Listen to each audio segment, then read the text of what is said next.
الشيطان الرجيم بسم الله الرحمن الرحيم الحمد لله الذي هدانا لهذا وما كنا لنهتدي لولا أن هدانا الله والصلاة والسلام على رسوله محمد وعلى آله وأصحابه أجمعين اما بعد السلام عليكم ورحمة الله وبركاته. همه شما و جشن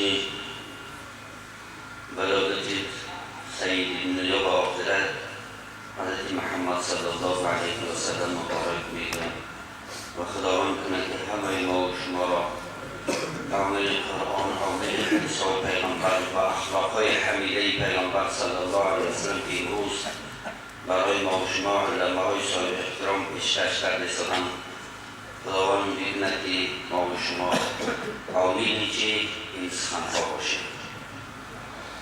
اعوذ بالله من الشیطان الرجیم بسم الله الرحمن الرحیم ان الله وملائکته یصلون علی النبی یا ایها الذین آمنوا صلوا علیه وسلموا تسلیما. البته برای درود گفتن پیامبر صلی الله علیه و سلم ذات اقدس پروردگار و ملائکه‌های او درود می‌گوید و ما و شما مومن‌ها را خداوند در این آیت ندا کرده یک کسانی که آنمان آورده بر پیغمبر محمد صلی الله علیه و سلم بخوانید درود خواندند. اللهم صل علی محمد و علی آل محمد. پیغمبر بزرگ اسلام حضرت محمد صلی الله علیه و سلم، البته این تعریفش به همه ما و شما بیان است که زادگاهش مکه مکرمه بود و در اون زادگاهش پیغمبر صلی الله علیه و سلم 53 سال حیاتشون می‌گذراندند و از سن خردیشون خداوند اخلاقهای حمیده داده بود که ولی با پیغمبری مبعوث نشده بودند. هم پیغمبر صلی الله اخلاقهای حمیده داشت، حتی در بین قومش محمد امین لقب داشتند که محمد که البته او چی هست؟ امانت نگهدار است و سخن البته چه هست؟ راستگو هست. از او درمان البته اون مردم همش باور داشتند در راستگوییش و در امانت نگهداریش. خب این اخلاقهای حمیده پیغمبر ما و شما است و امروز البته هر یک کدام ما و شما دعوای امتی داریم این اخلاقهای حمیده پیغمبر صلی الله علیه و سلم در ما و شما، در اهل بیتمان، در فرزند اوادار خاندان ما و شما باشه که اونها هم چی باشن؟ امانت نگهدار باشن، راستگو باشن، راست رفتار باشن و این اخلاقهای حمیده پیغمبر صلی الله علیه و سلم پیش از اسلام بود. وقتی که به چنین سالگی هستن با پیغمبری مبعوث شدن، خداوند جل جلاله در قرآن کریم اخلاقهای حمیده پیغمبر صلی الله علیه و سلم را بیان کرد و صفت کرد که انک لعلی خلق عظیم و درستی محمد صلی الله علیه و سلم کرده شد و اخلاقهای بسیار بزرگ، اخلاقهای بزرگی خداوند با پیغمبر صلی الله علیه و سلم داده بود که البته او اخلاقهای پیغمبر صلی الله علیه و سلم را هر یک امتی اگر رفتار کند انشاءالله به امت چی می شود؟ آشنا می شود.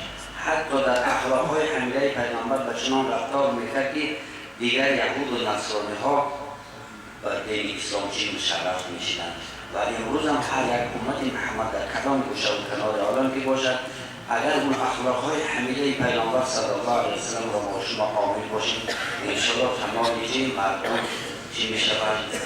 بر اسلام مشرف می شود.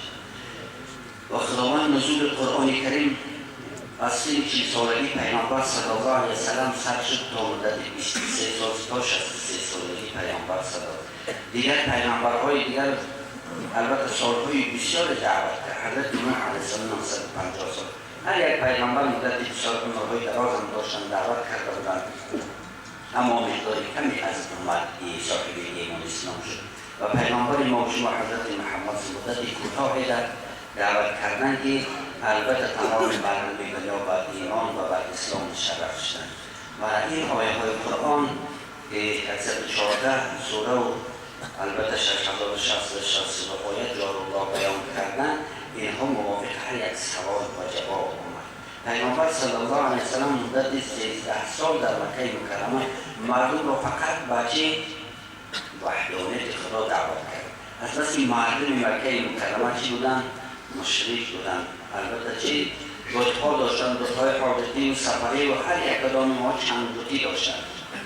و اونها را چکار میکردن؟ عبادت میکردن و اینها و خدا توسل میجستن به همه هم پیغمبر صلی الله علیه وسلم فقط 13 سالهای نماز و روزه و یکم فرض فقط به وحدانیت خدا و مردم را دعوت کرد و در برابر این دعوت‌های پیغمبر صلی الله علیه وسلم اون مشرکایی که بتپرست بودن از بابا و اجدادشان آمدگی بود اونها پیغمبر صلی الله علیه وسلم را فعل تندریشی هم میکردند و حتی که یک روز دیگر ابوجهل، ابولهب و عتبه بین ربیعه و امیه بین خلف و اینها به نزد پیغمبر صلی الله علیه وسلم آمدند و گفتند که تو از این دعوت‌ها برگرد.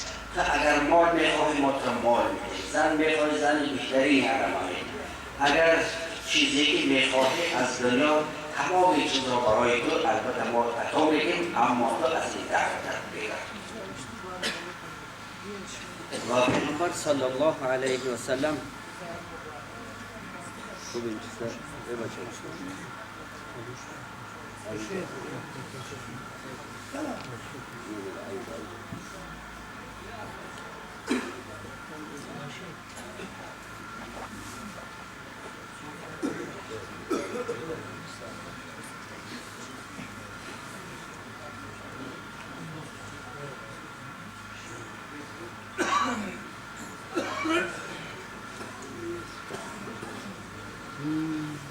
خداوند جل جلاله به پیغمبر صلی الله علیه و سلم در سوره که با نامگذاریش به دهرم است و سوره انسان هم البته نامگذاری شده است در اون برای پیغمبر صلی الله علیه و سلم آیت ها را نازل کرد و حضرت جبریل علیه السلام آمد در این دعوت های اینها خداوند چی گفت؟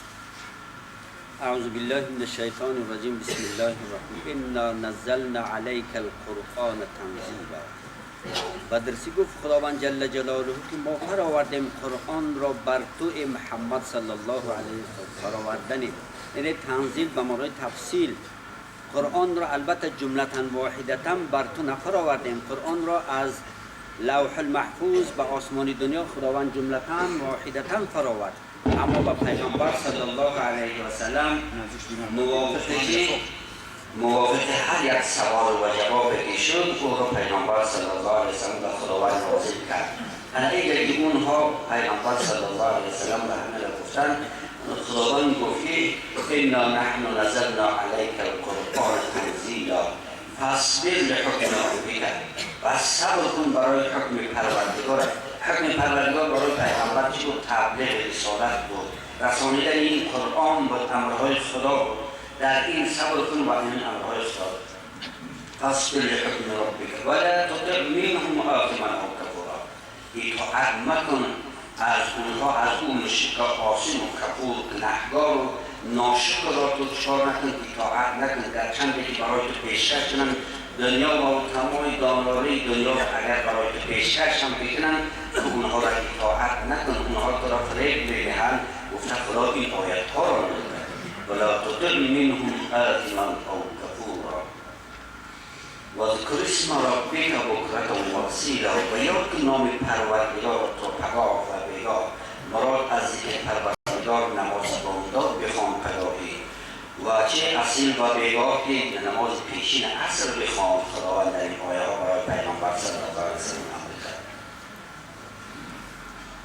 و ذکر اسم ربک و تبتل الیه تبتیلا. خداوند جل جلاله برای پیغمبر صلی الله علیه و سلم ذکر اسم ربک بکرة و اصیلا.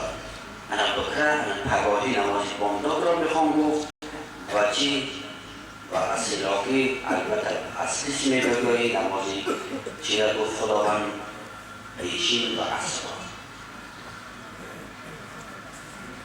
و من اللیل فاسجد له و سبحه لیلا. و از شب خداوند امر کرد پیغمبر را که خداوند را سجده کن. مراد از سجده این شب چی بود؟ نماز شام خفتن را خداوند گفت نماز شام خفتن بخوان. و من اللیل فاسجد له و سبحه لیلا طویلا. و خدا را به پاکیات کن شب دراز. نماز تهجد بود و پیغمبر صلی الله علیه و سلم اولا این آیت قطعی بود که نماز تهجد میخوان نماز شب میخواند. امروز در مردم تاجیکستان با نماز شب خوندن خیلی کم است. یکی دیگر مردم دنیا در هست نماز شب خوندن. در آیه های متعدد خداوند جل جلاله بیان کرده ان ربک یعلم انک تقوم ادنی من ثلثی اللیل و نصفه و ثلثه. حضرت استگی پروردگار تو میداند که محمد صلی الله علیه است. 3 2 بر طاعت بگذرانه یا نیسته یا اسیر شد. و همین برای پیغمبر صلی الله علیه اولا بودی تمام شب وقتی که اولین آیه هایی که برای نماز تهجد آمد و شب همه شب طاعت بگذرانه.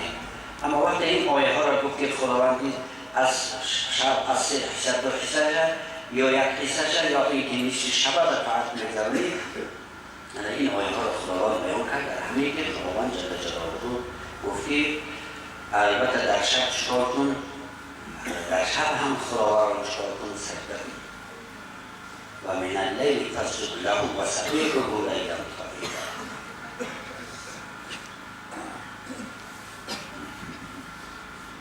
ان هؤلاء یحبون العاجلة و یذرون وراءهم یوما ثقیلا. خداوند جل جلاله بر پیامبر صلی الله علیه و سلم گفت که البته او بندگانی که برای تو پیشکش کردن تمام دارایی دنیا را تو از این دعوتت بگرد، اونها چی هستند؟ ان هؤلاء یحبون العاجلة، اونها همین دنیا و زندگی دنیا را دوست می‌دارند.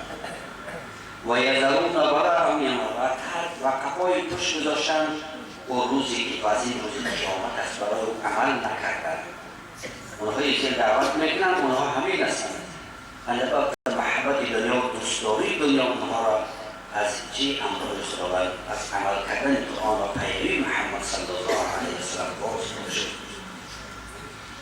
خداوند بیان کرد که البته اونها همین است. ان هؤلاء یحبون العاجلة و یذرون وراءهم یوما ثقیلا.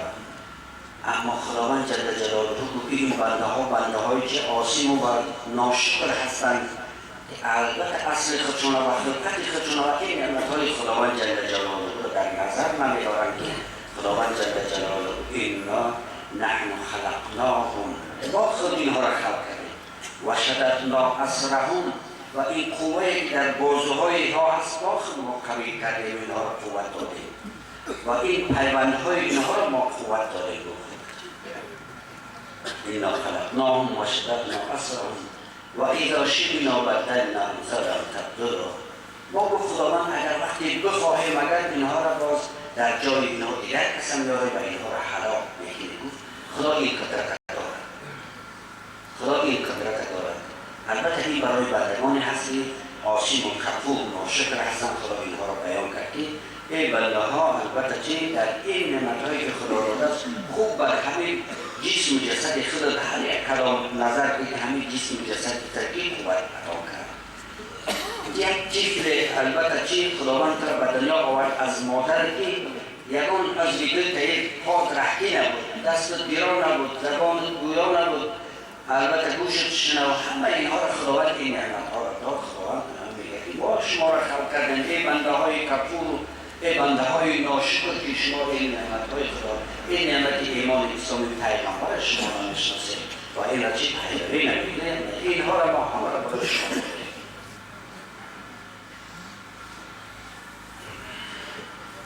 و شددنا الارض و اذا شئنا بدأنا آگاه باشید ما اگر بخواهیم گفت خداوند قادر هستیم گفت که با شما را ببریم از بالای زمین در جای شما دیگر کس جای نشین شما بیاریم. البته بسیار حکمت‌های گذشته این شد اطاعت نکردن. البته خدا مقدر نیست در قوم حضرت نوح موجوده نیست. خداوند یک طوفان اعطا کرد که یگان تشنه مطلع از زمانی که در کشتی حضرت نوح علیه السلام بودند. البته این قصه‌های پیغمبرهای اینها بسیار هستند که او قوم‌های سرکشی کردن از دعوت خدا و پیغمبر، خدا اونها را به این حالت هلاک کرد. این هذه تذکره خداوند بیان کرد که همین سوره همین قرآن کریم پند است برای همه شما، این شما را پند می‌دهد. خدا در این حکمت‌ها بیان کرد و آگاه کرد که بنده باز در روز قیامت نگوید که من نفهمیدم ندانستم. خداوند آگاه کرد که ای بنده این وجودی تو را ما قوت البته این نعمت‌های ظاهری باطنی برای تو داده هستیم.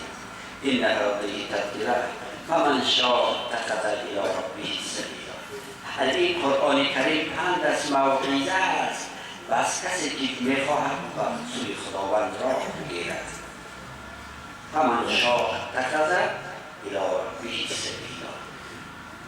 اما خواستن در اختیار بنده که میخواهد به سوی خدا راه بگیرد. نه، این نعمت هم از جانب خدا است. این نعمت ایمان و اسلام از جانب خدا به بنده عطا می شود. این بنده قدرت ندارد که چیکار کند در راه البته در اختیار بنده میشه ابو لهب و ابو جهل و امیه بن خلف و ربیعه بن عتبه، اینها در زمان پیغمبر همصحبت پیغمبر صلی الله علیه و سلم بودند، اما خدا اونها را این نعمت ناداده و هدایت نیافتند. فمن شاء اتخذ الی ربه سبیلا و ما تشاءون الا ان یشاء. من نمیخواهید شما مگر آنچه خدا بخواهد. خدا اگر بخواهد شما هدایت مییابید، اگر خدا نخواهد از دست بنده این هدایت نیست. این سخنهای بسیار را میشنوند. آیا ابو لهب و ابو جهل این قرآن را نشنیده بودند؟ قرآن در زمان اما نازل شد، همه را شنیده بودند، اما خدا اونها را که نخواسته بود هدایت نیافتند. در همه اصل زمان هم همین است.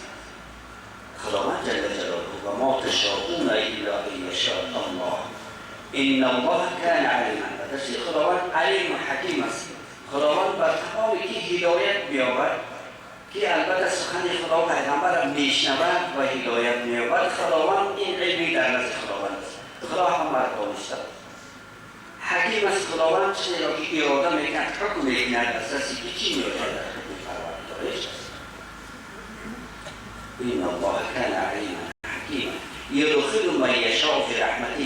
خداوند داخل میکند کسی را میخواهد در رحمتش، در جنتش، در پیروی پیغمبرش، در گوش دادن قرآن، در عمل کردن قرآن. خدا کسی را میخواهد هدایت یدخل من یشاء فی رحمته و الظالمین اعد لهم عذابا. خداوند گفت و ظالمین آماده کرد است برای اونها عذاب. ظالم در آیه های قرآن کریم خداوند عافی و کفور گفته است. او بنده که از فرمان خداوند و خطه پیغمبر سر کشید و چی کفران کرد این نعمتهای خدا را، برای او خدا وعده کرد که عذاب المناک دوزخ است. این آیه ها را خدا پیغمبر صلی الله علیه و سلم همون زمانی که فرستاد که پیغمبر تمام چی نعمتهای دنیا را برای پیشکش کردن، تا که برای چی مقصد؟ چون که همین دعوت و همین قرآن کریمی که خدا نازل کرد این را به مردم تبلیغ نکرد. و امروز البته هر یک امت محمد صلی الله آگاه باشد، فریب بیاد. البته همین چند روزه دنیا نشود که به یک دولت و یک خلط آرد از ایمان از اسلام چکار کنند دست بشید. این آیه ها را خداوند در قرآن کریم اولا برای پیغمبر صلی الله علیه و سلم فرموده بود، اما برای همه امت اسلام است که البته ایمان اسلام را شد و یک چیزی اندکی بلیا چکار نکند عوض نکند. و خداوند همه قرآن کریم و حدیث پیغمبر نصیب هر یکی ما و شما بده. و امروزی البته ما و شما جزی با سعادتی سعید دنیا و آخرت را ما و شما جشن بگیریم. خداوند همه ما و شما را شفاعت پیغمبر را نصیب کند. ربنا تقبل منا انك انت السميع العليم. السلام عليكم ورحمه الله.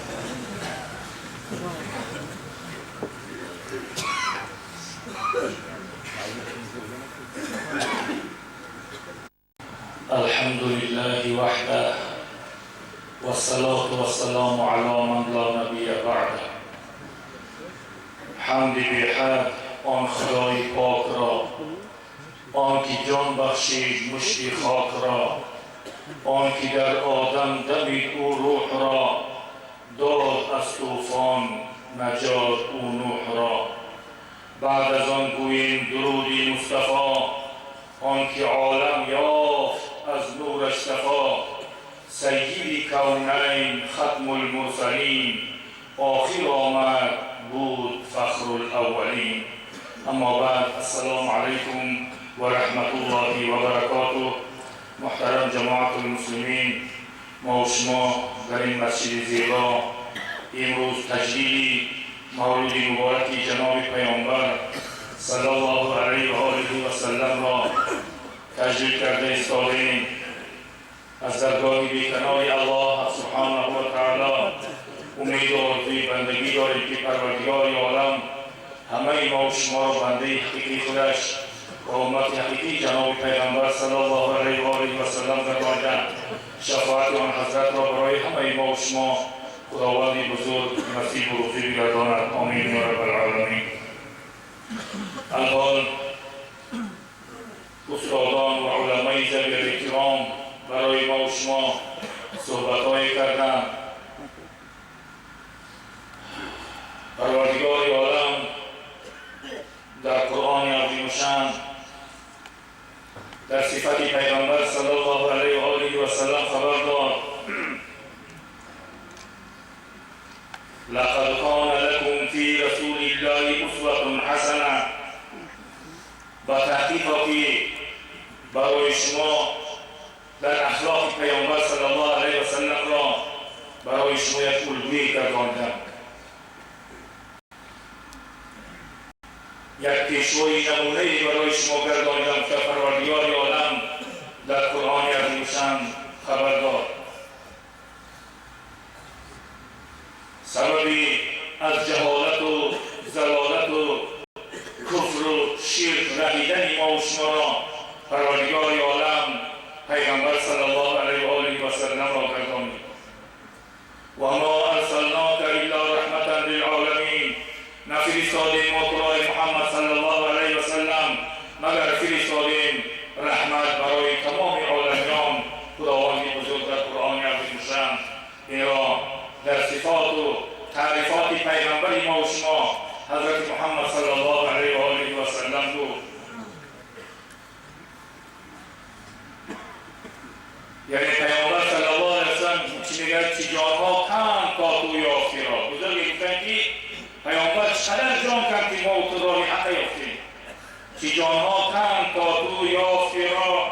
سنم بگذاشتی بگذیدی الله، سنم بود را گذاشتی الله را قبول کردی.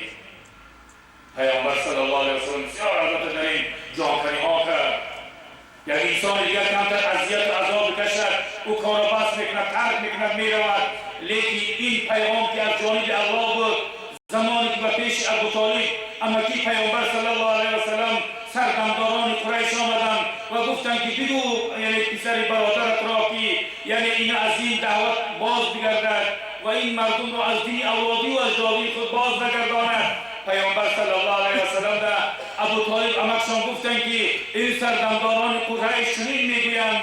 پیامبر صلی الله علیه و آله و سلم گفتند که اگر این مردم آفتاب را از جانب راست من، ماهتاب را از جانب چپ من بیارند، من از این دعوت باز نمیگردم. این دعوتی است که از جانب الله سبحانه و تعالی بر بالای من نهاده شده است تا این را من پیاده بگردانم، تا این حقوق خود را در نزد الله سبحانه و تعالی ایراد کنم، برسانم. پیغمبر صلی الله علیه و آله و سلم زمانی که در مکه مکرمه یعنی دعوت ها کرد، سالی 621 یعنی کدام چی بود؟ این شب معراج پیامبر بود. سال 622 این جناب پیامبر صلی الله علیه و آله و سلم را هجرتشون از مکه مکرمه به مدینه منوره بود که مشرکین بسیار پیامبر صلی الله علیه و سلم قصد کردند برای کشتن جناب پیغمبر صلی الله علیه و سلم. پروردگار عالم الهام کرد که ای محمد صلی الله علیه و سلم یعنی از مکه مکرمه خارج شو، به سوی مدینه منوره هجرت بکن. مشرکین از هر یک قبیله یک نفری دو نفری نفرای را جمع کردند تا اینکه اون شب دهان هجره مبارک رفته بیستند و پیامبر را قتل بکنند. چرا از همه قبیله ها یک نفر دو نفری جمع شدند تا اینکه خون پیامبر بر یک قبیله نیفتند و همه قبیله ها برابر بیفتند که هر یک قبیله یک نفر دو نفر انسان ها جمع شدند. پیامبر صلی الله علیه و آله و سلم این بشارت را به حضرت ابوبکر صدیق، به حضرت علی رضی الله تعالی عنه یعنی با آنها مصلحت کرد. ابوبکر صدیق را گفت که ای ابوبکر، فردا یعنی این شب در نیمه شب ما و تو مکه را ترک میکنیم، تو همراه من میباشی. همچنان ابوبکر صدیق یعنی خرسند شدن که همراهی پیامبر صلی الله علیه و آله و سلم هجرت میکرد. علی رضی الله تعالی عنه گفتن که ای علی، تو شب در جای من میایی خواب میروی و این چنین بعد آن امسال فردا یا پس فردا بعد چنده اون امانتایی که مردم برای پیامبر داده بود، اون امانتها را محمد امین میگفتن، محمد صادق میگفتن پیامبر ما و شما را. مشرکین حتی اینکه امانتهای خود را آورده در نزد پیامبر میگذاشتند و پیامبر باور داشتند، اون یعنی امانتها را گفتن به چی؟ به صاحبانش میرسانی، بعدا تو به سوی مدینه منوره میآیی. شب شد همه یعنی مشرکین از هر قبیله یک نفری دو نفری یعنی جمع شدن دهان در هجره مبارکه. پیامبر با حضرت ابوبکر صدیق در فلان ساعت شب در یک لب شهر مکه در اونجا یک جا جمع میشویم، از اونجا یعنی هجرت میکنیم گفتن مصلحت کرده بودن. شب شد، اون مشرکین آمدن دهان در پیامبر صلی الله علیه و سلم گرفتن و در این اثنا زمانی که پیامبر از حجره مبارک می‌آمد، پروردگار عالم بر تمام مشرکین یک خوابی را گماشته گردانید که اونها در خواب ماندند. پیامبر از حجره مبارک بیرون شد. حضرت علی رضی الله عنه در جایی جناب پیامبر صلی الله علیه و سلم یعنی جاگه پیامبر را خواب کردند. زمان جناب پیامبر از حجره مبارک برآمدند و رفتند، یک وقت مشرکین باز بیدار شدند و از اون سوراخی در نگاه کردند که اون نفر در جای خواب است. گفتند محمد در جای خواب است.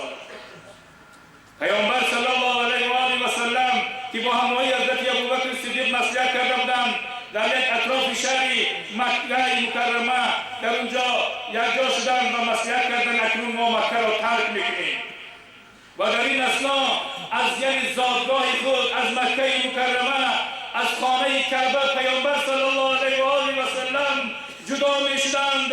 اشکهای مبارکی پیامبر صلی الله علیه و آله و سلم به زمین میریخت که از یعنی مکه مکرمه از چی؟ یعنی از خانه کعبه جدا میشوند. گفته پیامبر صلی الله علیه و آله و سلم گریه میکرد، اشکهای مبارک در زمین میریخت. پروردگار عالم جبریل علیه السلام را روان کرد و گفت که برو بر حبیب من سلام بگوی. بعد سلام این که بر حبیب من بگوی که اشکای چشمانش را نمیزاند، در زودترین فرصت من پیامبر را دوباره به شهر مکه مکرمه میارم. مکه مکرمه با دست پیامبر صلی الله علیه و آله و سلم فتح می شود. رفتن با حضرت ابوبکر صدیق برخورد آفری کردند و شهر مکه را ترک کردند. به جای آنی که طرف مدینه منوره بروند و طرف مقابل مدینه به طرف یعنی غار ثور، پیغمبر صلی الله علیه و آله و سلم با همراهی ابوبکر صدیق و یک نفر دیگری که او راهنما باید میشد و او یعنی پیامبر را باید تا مدینه منوره میگسلانید، راه نشان دهنده بود. او هم رفت تا اینکه جای پیامبر را بینه که در کجا میایستد اونها، یعنی در جناب پیغمبر صلی الله علیه و سلم به سوی جبل ثور غار ثور روانه شدند. غار ثور تقریبا از خانه کعبه یعنی 4 کیلومتر یا زیادتر یا کمتر است، والله اعلم. و به غار ثور رفتم. در اون وقت غار ثور که امروز ما و شما حجاج بسیاری ها رفتیم حج کردیم، غار ثور را امروز راه کردگی هستند، پایمونچه کرده که تا اونجا مثال میگیریم 3.5 کیلومتر تقریبا راه هست. حاضر برآمدن اینجا بیفره میشوی که راه کردگی هستند و پای مثال برآمدن میروی راه کرد. اون وقت راه نبود اونجا، او وقت هم از سنگه ها بود، سنگه هایی که یعنی او پای انسان را خونالود میکرد، چنین سنگه های شقه و سنگه های سخت که در اونجا موجود بود. پیامبر صلی الله علیه و سلم با همراهی حضرت ابوبکر صدیق زمان به سوی غاری یعنی ثور روانه میشدند. بعد چند مقداری که راه گشتند، پایهای نازک پیامبر صلی الله علیه و آله و سلم در سنگها برخوردار میکرد بر سنگها و پایهای مبارکی جناب پیغمبر صلی الله علیه و سلم خونالود گشت. و حتی اینکه جناب پیامبر دیگر میگن از راه گشتن خیلی برای پیامبر مشکل شد. ابوبکر صدیق رضی الله تعالی عنه پیغمبر صلی الله علیه و آله و سلم پشتوانه کردند و با تا اون جایی که غار بود با اون غار میگه پشتوانه پیامبر صلی الله علیه و آله و سلم یعنی با اونجا یعنی پشتوانه کرده بود.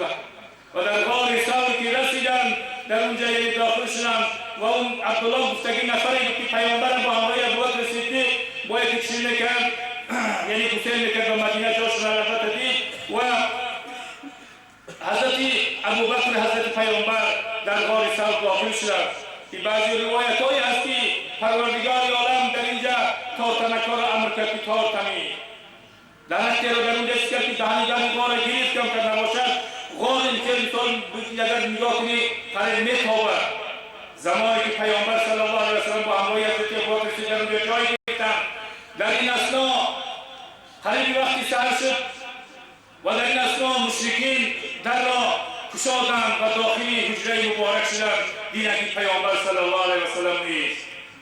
علی رضی الله عنه در جای خواب بودند گفتند پیامبر کجاست؟ گفت نمی‌دانم.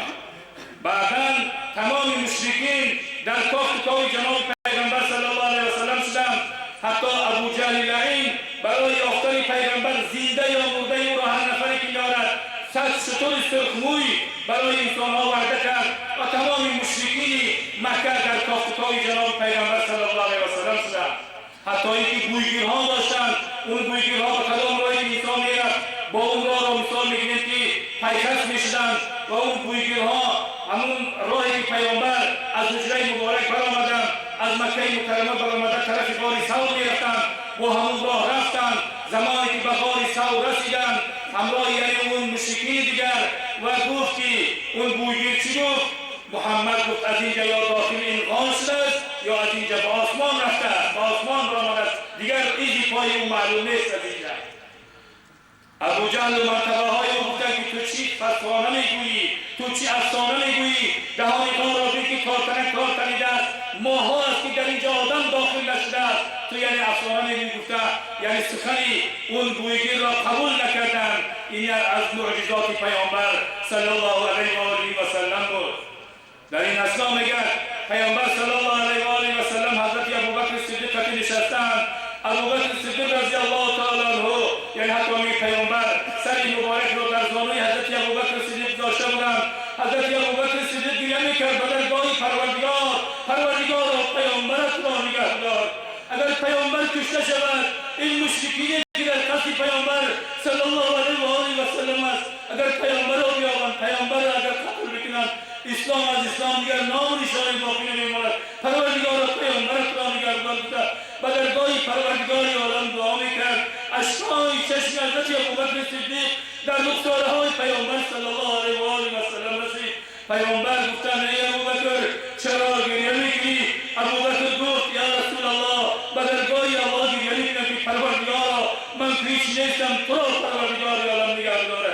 با کشته شدن تو یعنی اسلام یعنی چیز میشود، نیشکن میشود. از این رو به درگاه پروردگار عالم دعا میکنم که خداوندا تو را نگه دارد. و در اینجا پیامبر صلی الله علیه و سلم به سوی حضرت ابوبکر صدیق دل برداری کردند و گفتند یا ابوبکر لا تخف ولا تحزن ان الله معنا. ای ابوبکر یعنی متر و غمگین مشو به درستی که الله سبحانه و تعالی با همراهی موت است، موت را الله نگه می‌دارد. ابوبکر صدیق رضی الله تعالی عنه را یعنی دل برداری کردند.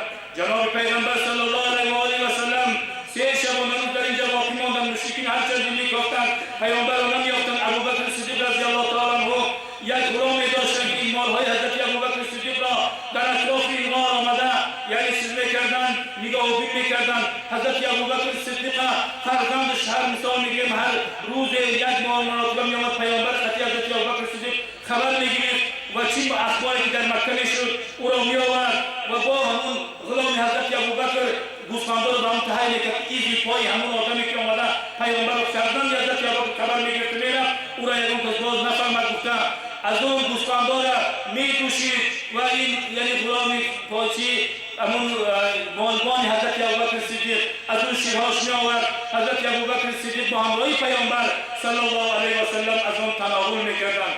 خلاصه 3 شبانه روز در اینجا پیامبر با همراهی یعنی آن یکی او را رفیق غار بود و آن دیگر لشکرکشی ابرار بود. این رفیق غار کی است؟ این حضرت ابوبکر صدیق رضی الله تعالی عنه است که بعد 3 شبانه روز پسر حضرت ابوبکر آمد و گفت اکنون شهر مکه آرام شد. کافتکای شما خیلی کم شد. پیامبر صلی الله علیه و سلم گفتن که رفته نباشه عبدالله ابن حقیقت را بگوی بیاید تا اینکه ما را یعنی به مدینه منوره چی شود شترا را بیارد ما را یعنی پیش راه شود که راه مدینه را ما را تا مدینه منوره را ببرد. بعدا رفتن عبدالله ابن حقیقت را خبر کردن شترا را آورد در نیمه های شهر.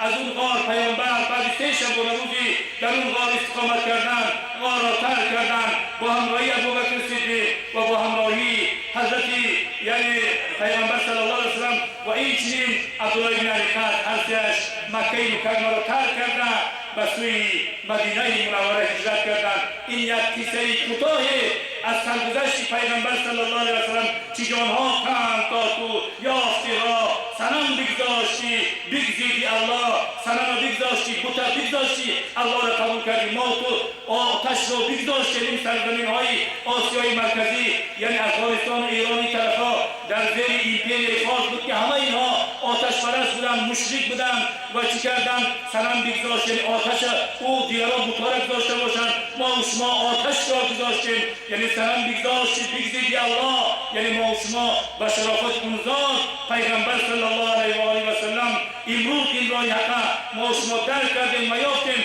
امروز هم برای ما و شما تشویقات زیاد است ترغیبات زیاد است که دوباره ما و شما را به همون آتش پرستی درگردانیدن به همون مثال میگیم که آتش نعوذ بالله خدا گفتن و مثال میگیم زردوشت به منظره پیغمبر پرستی کردن. دوباره ما و شما را میخوان در این راه گمراه و جاهل گردانند.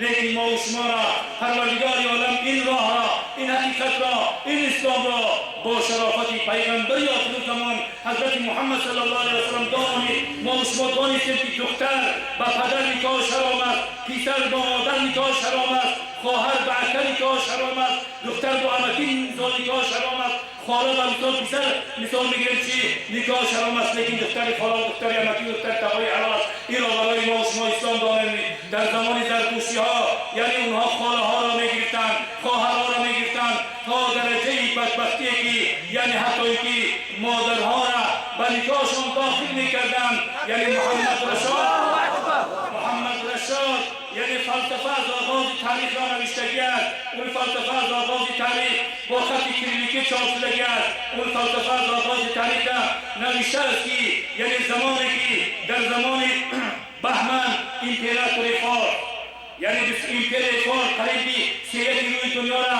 یعنی تصرف شده بود. امپراتور قریب سیاسی روی دنیا در زیر تصرفشان بود.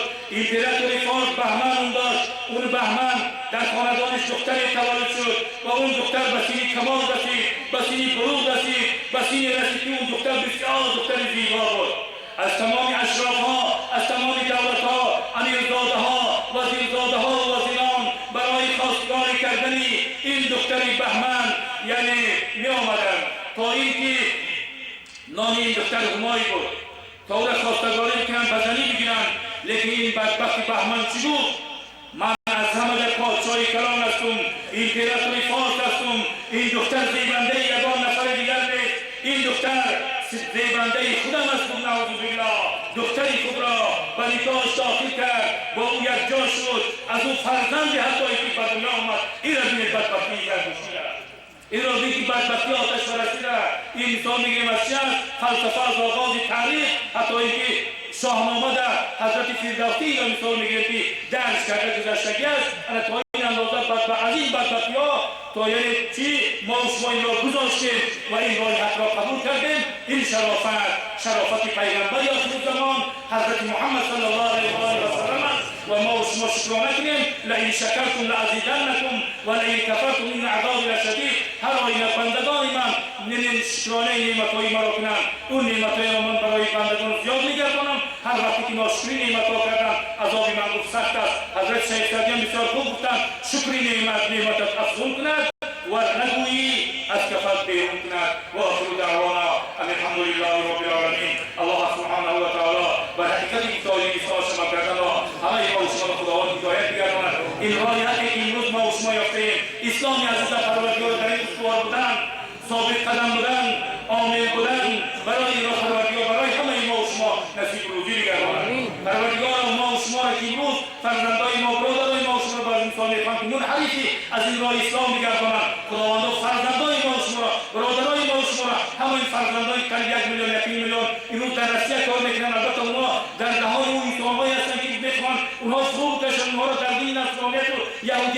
اینها برند. پروردگار اون برادرهای ما که برای نفقه روزگار در روسیه رفتگی هستند، خداوند اونها را نگهبان باشی.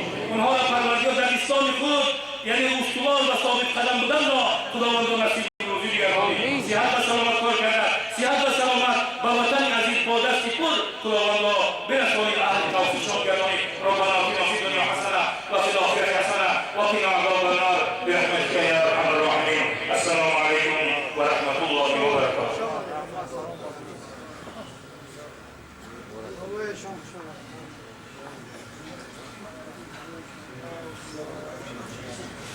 قال الله تبارك وتعالى قل إن كنتم تحبون الله فاتبعوني يحببكم الله ويغفر لكم ذنوبكم. الله ذوالجلال و همه بندهاش و بر یهود که خود را بچه خدا میگفتند خودهاشونه و میگفتند که همه پیامبران از نسل ما هست، خداوند در قرآن دروغ اینها را فاش کرد و گفت که قل بگوی محمد صلی الله علیه و سلم و همه مردم دنیا این کنتم تحبون الله، اگر شما خدا را دوست می داشته باشید فاتبعونی تابع محمد صلی الله علیه و سلم میشید. اگر بخواهی که خدا تو را دوست دارد تابع پیامبر میشید. اگر بخواهی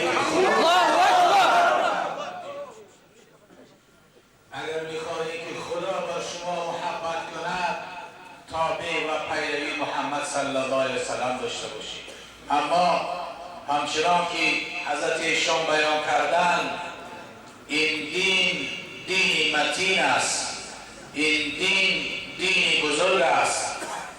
هر کی به این دین مقابل شد ذلیل و زبون و خوارزار شد. هر کی دشمن این دین شد خراب شد، ناکام شد. هر کی به دشمنی این دین کمر بست، کمری او را خداوند دو بلند کرد. ابرهه و لشکر به مقابل خانه خدا آمد و خاک یکسان شد. هر کی مقابل شد گردن خودش را شکست. لکن این تا قیامت میماند. حضرت جنانی میگفت منج از زخم خار ای گل در این باغ، تگر یک داغ داری من 200 داغ. ای گل اگرچه تو خوشبو هستی، زیبا هستی، نازنین هستی، اما همون گل وقت خار دارد، خارهای تیز دارد. دینی میبینی شما مثل گل خوشبو هست اما خارها دارد، دشمنان دارد. مرنج از زخم گل، مرنج از زخم خار ای گل در این باغ، تو گر یک داغ داری من 200 داغ. و بانگی سگ نمان از رفتن راه. این سگهایی که با مقابل پیامبر هستن و صدا میکنن بچی بانگی نمان تو. سال بود که پیامبری بزرگ اسلام کاریکاتور کرده بودن. سال بود که باز دیگر سخنهای قبوح و قباحت گفتن. وقتی بود که قرآن در راندن و در دستشوها پرتافته بودن. لیکن از این کار کرده اینها 1000 کرد دین اسلام قوت گیرید. سالی که پیامبر کاریکاتور کردن به نیت تحقیر، اون سال محمد اعلام کردن صلی الله علیه وسلم که در اون سال هر مولودی که در جهان به دنیا آمد نام او را محمد جان گذاشتن. اگر چند اونها بدخواهی نکنند اما میان خود را میشکنند. این دنیا با 5 تین نمیارزد و 5 تنگه ارزش ندارد. عالم دنیای دون را گفت شاه مشرف، عالم دنیای دون را پشت یک ناخون زدم. و بانگی سگ نمان از رفتن راه، که سگ آزار کس خواهد تو الله. هزاران کاروان رفت هنوز این سنگها دارن او نهال میوه‌دار خوب و خوشرنگ ز هر سو میزنندش کودکان سنگ. همون درختی که میوه دارد، میوه شیرین دارد، سنگ و آهن و پلوغ به سر همون درختی باردار است. یگاه کس عرچه را سنگ نمیزند، بیل سنگ نمیزند، عرعه سنگ نمیزند، چون که میوه ندارد. نهال میوه‌دار خوب و خوشرنگ ز هر سو میزنندش کودکان سنگ. انا همون کسی که دین دارد، کسی که تقوا دارد، کسی که در راه خدا سعی دارد، سنگ ها به طرف دایما روان است. الحال برادری عزیز ما قاری اسماعیل جان در وصف رسول اکرم زمزمه میکند. انشاءالله باز این محفل نور را دوام میدیم.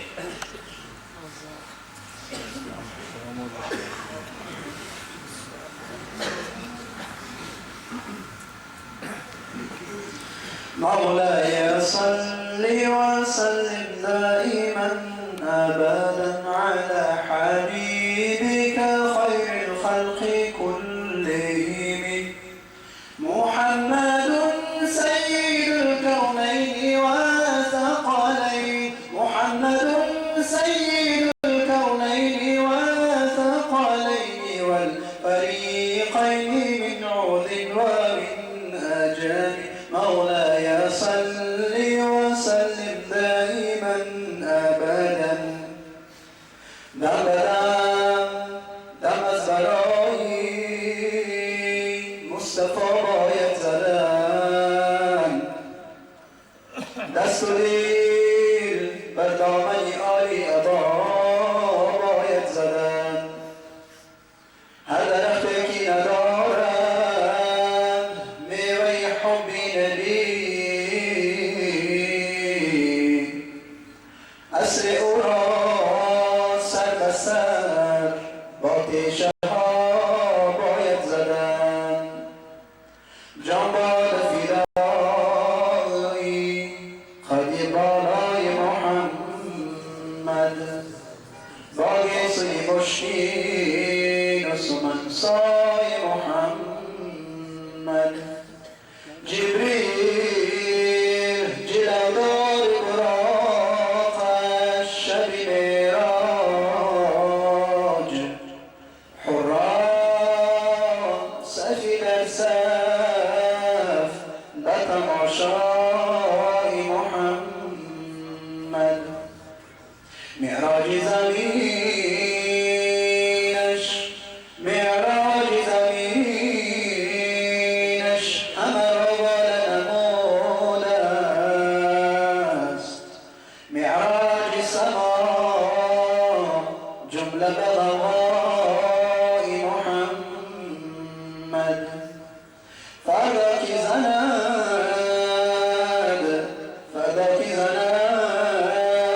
جلوه بازار قیامت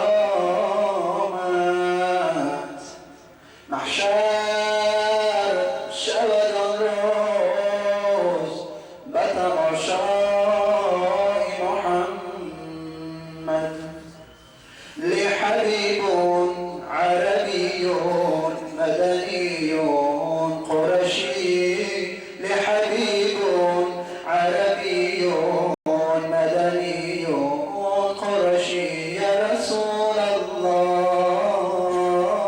يا رسول الله يا رسول الله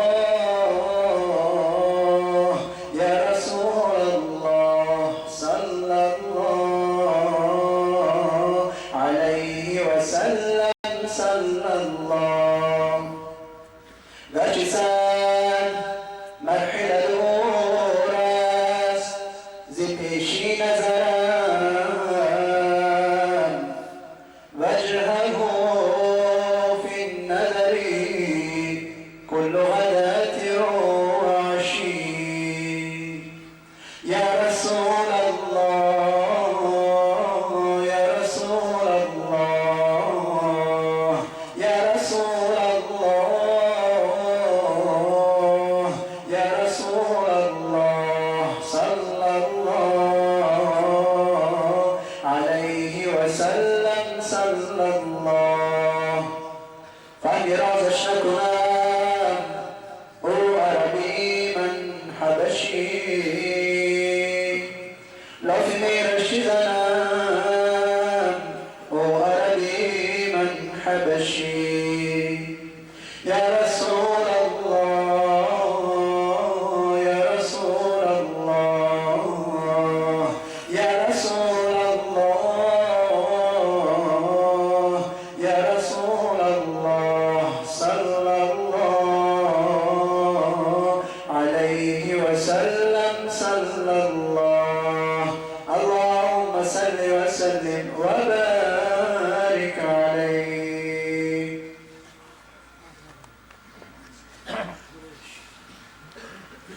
چون به نام مصطفی گویم درود، از خجالت آب می گردد وجود. علامه لاهور خدا رحمتش کند که اولیای خدا بود، تصنیفات زیادی در اسلام داشت، شخصیتی بود که نه تنها لاهور و پاکستان بلکه انگلیا و فرانسیا و بریتانیا و دعوتش به همون مرکزی جاهای رسیدگی بود که آنها از اسلام بویی نبرده بودند. حضرت می گفت وقتی که به نام پیامبر صلوات بفرستم خود به خود شرم میکنم و از شرم بسیار بدن من عرق میکنم، چون که من لایقتی ندارم که نام پاک پیامبر بگیرم. چون به نام مصطفی گویم درود، از خجالت آب میگردد وجود. چون نداری از محمد رنگ و بو، بر درود خود میارا نام او. با چنین مرتبه پیامبری بود که حتی در بالای بوریا نماز میخوند، در بالای بوریا باری تهجد خواند و سحر که برآمد عمر بن خطاب روبروی حجره رسول اکرم آمد، رسول خدا را دید و به اختیار عمر بن خطاب به گریه در آمد. پیامبر خدا صلی الله علیه وسلم گفت که ای عمر ما یبکیک، چی ترا به گریه آورد؟ گفت ای پیامبر خداوند همه را به خاطر تو خلق کرد، اما میبینم که در بالای بوریا از سجده بسیار در پیشانه و روی شما خطهای بوریا باقی مانده. کفار دنیا در راحت و عیش عشرت هستند، اما جناب شما را ببین که در بالای بوریا نخه های بوریا خطها و چهره شما مانده است. پیامبر خدا و عمر گفت که ای عمر گفت مالی ولی دنیا و ما انا و دنیا الا کراکب استزل تحت شجره ثم راح و ترکها. ای عمر بودن ما در دنیا به منزله سواره هست که می رود و در سایه درخت کمتر استراحت میکند، با سفرش را دوام میدهد. انا همین دنیا همون مقداری که در سایه درخت یک انسان سفر بودگی دم میگیرد بودن همین قدر است. در عالم ارواح بودیم و در دنیا چند روز مهمان هستیم، از اینجا باید کشت و کار حاصل بگیریم و با سفر و عقبا و آخرت دوام بدهیم.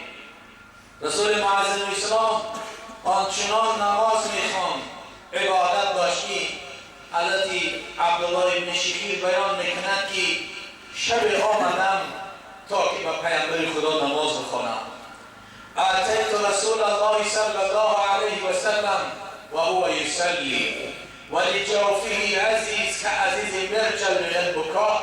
آمدم در قفای پیامبر اندکی نشستم و دل پیامبر چنان می جوشید در قرائت که و مثل همچنان که دیگ می جوشد و آب چشم نماز تهجد میخواند.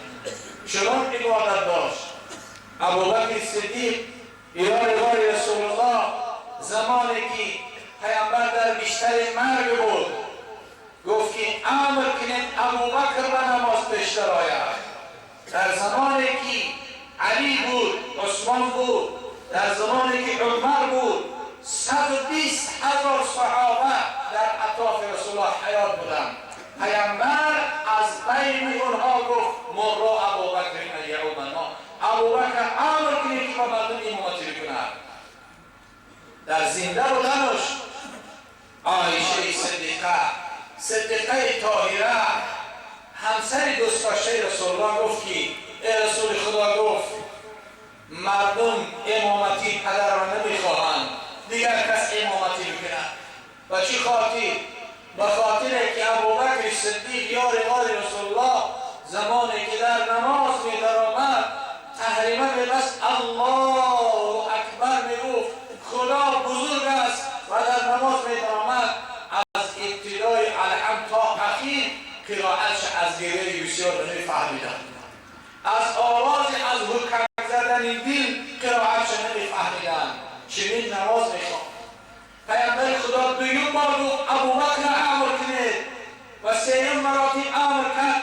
ناراحت شد از عایشه مادرمان که ابوبکر امر کنید نماز بخواند. پیامبر خدا چنین نماز می‌خواند و صحابه چنین نماز می‌خواند. حضرت ابوبکر پرسیدند که یا غار پیامبر که از دنیا چی دوست می‌داری؟ گفت حبب الی من الدنیا ثلاث. ای صحابه‌ها، از دنیای شما این دنیای رنگارنگ فقط سه چیز دوست می‌دارم. یکم النظر الی وجه رسول الله.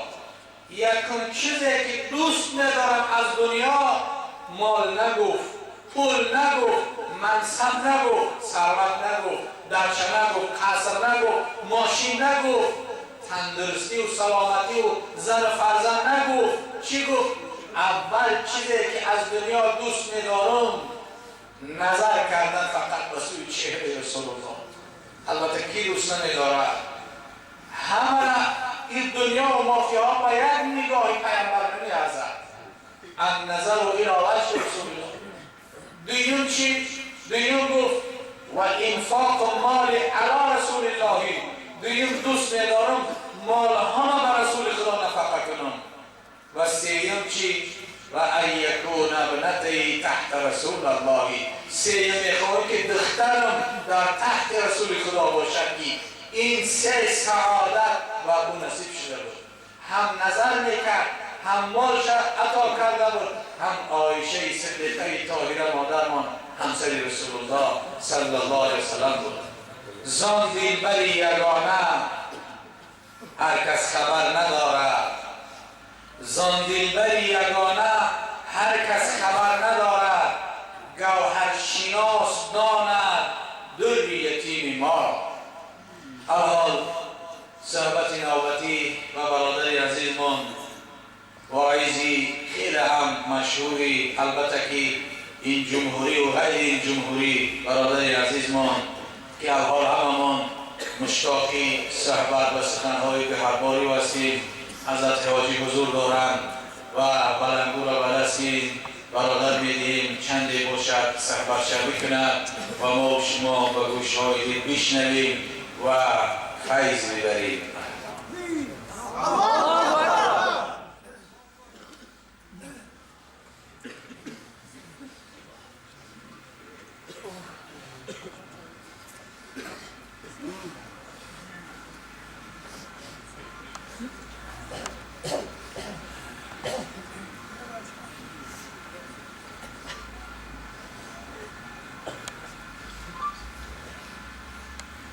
به نام آن که دل کاشانه اوست، به نام آن که دل کاشانه اوست، خرد گردی متاعی خانه اوست، سراغش جای دیگر رو ندارد، برون از هیچ جستجو ندارد.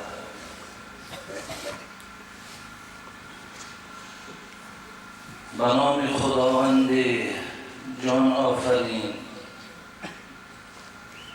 حکیمی سخن در زبان آفرین، خداوند بخشنده و دستگیر، کریم و خطاپوش و پوزش پذیر، خدایی که هر که از درش سر بتافت و هر جا که رفت قدر و قیمت نیافت. السلام علیکم برادران عزیز و گرامی، عاشقان خانه خدا، محبان خاندان رسول اکرم. الحمدلله که گمان بنده همین است که همه شما برای یافتن راه جنت تکاپو دارین و برای بهره ور شدن از نوش و نعمتهای جنت سعی و تلاش دارین.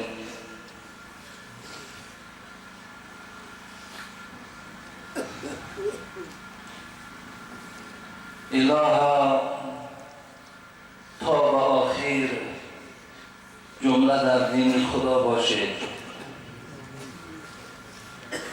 محیط به خاندان حق رسول مصطفی باشید. الها گوشتان سامع شود، امر الهی را قبول قول پیغمبر کنید در هر کجا باشید. برادران عزیز و گرامی،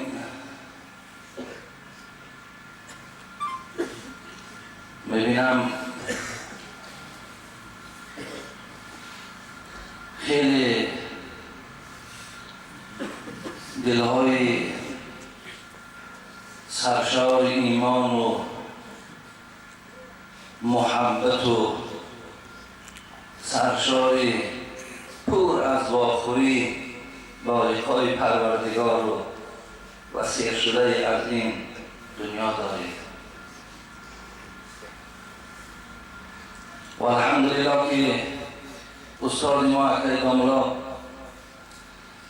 وقتی صحبت میکنن میبینیم پیر و جوان آبهای چشمشان سرازیر میشود. از حیات پیغمبر 1500 سال گذشت، اما آب دیده ها خواب نمیشوند، خوش نمیشوند. و این تا به روز قیامت حال پیامبر، گفته های پیامبر هر کسی میخواند و میشنود حتمی غم اندوه او را فرا میگیرد. برادران عزیز، منم خواستم که یک قصه ای را که حضرت مولوی در کتاب خود جداشوی پیامبر گرامی را از منبری که بالای او نماز میخواند و ناله کردن او و طلب کردن او بار دیگر و بالای منبر که در ریشه نظم در آورده بود، من برای شما میخوانم و خدا خواهد انشاءالله باز برادرها که هرچی گویند.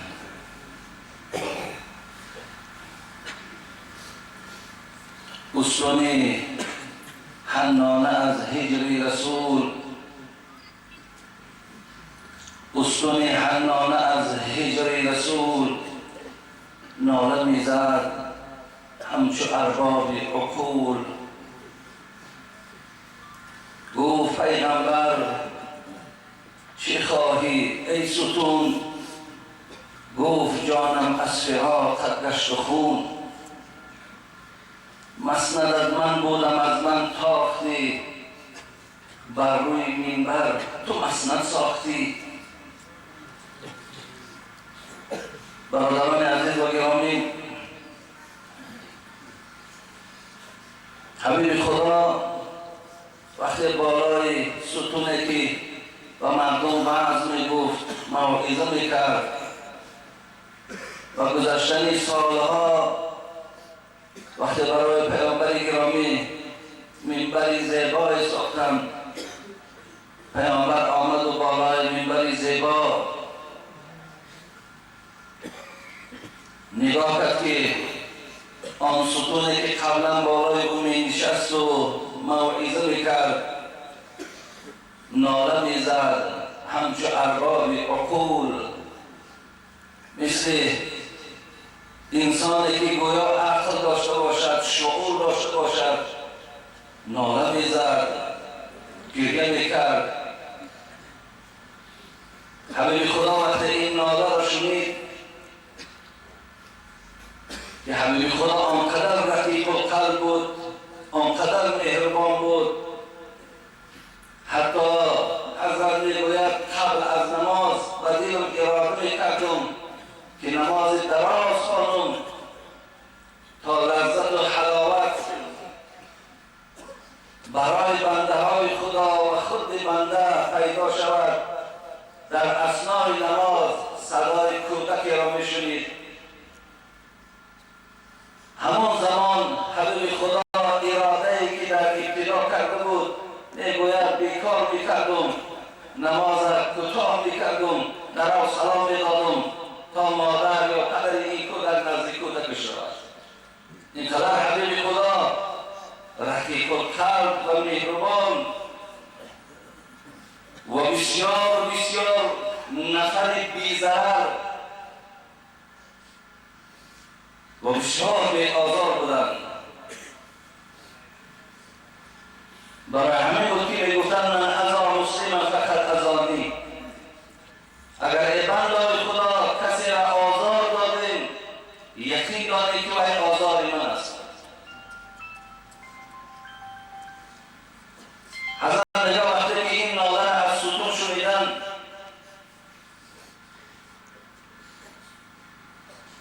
و جانب مشکلات مراجعت کرد. گفت پیغمبر چی خواهی ای ستون؟ گفت جانم از فراقت در سکون. سبب گریه من گفت فراق است، گفت جدایی است، گفت جدا شدن است، گفت چگونه ای که آخران بچه پیامبر ابراهیم که از مالی قبطه مادر ما بود، حضرت انس روایت میکند که وقتی با پیامبر گرامی خبر رسید که ابراهیم در نزد جان است، میگه آمدیم همراهش، نگاه کردم که از چشمهای پیامبر اشک میریخت و بالای فرزندش ذکر میگفت، کلمه طیبه و شهادت میگفت. عبدالرحمن ابن عوف میگوید گفتم پیغمبر گریه داری؟ حبیب خدا گفت این العین تطمع و القلب یحزن و لا نقول الا ما یرضی ربنا و این لفراقك یا ابراهیم لمحزونون. گفت چشمها رو آب بریزم این رحمت است، قلبم رو غمگین بشود، ولی با زبان چیزی را نمیگویم که پروردگار ناراحت شود. ولی این گریه من گفت از این است که من از فرزند خودم ابراهیم جدا میشم. این گریه رو برای اوست. ستون همچنان گفت این از بحر جدایی است. پیغمبر خدا حبیب خدا به جانب ستون کش و گفت خواهی تا تو را نخری کنم شرقی و غربی زیتون بیوچینم. ستون کاخ برادران عزیز و گرامی خشک شده. حبیب خدا گفت ای ستون من پروردگاری دارم که خود اعلام کرده است و ان القوة لله جمیعا، همه قوت و توانایی نزد من جمع شده است. پروردگار من اینقدر قوتی دارد که از زمین خشک روی آمد بیا، آسمان را به ستون دارد بیا. ما هم تا پروردگار داریم گفت من خدایی دارم که برای من اعلام کرد که والله یعصمک عن الناس. پیغمبر خدا سخن مرا ناترسیده و گوش بنده های خدا رسان، من تو را محافظت میکنم. هم تا گفت خدایی دارم که خدا مرا اعلام کرده است، نگاهت میکنم، بی‌پروا باش. ببینید پیغمبر خدا یک آدم یتیم برادر عزیز،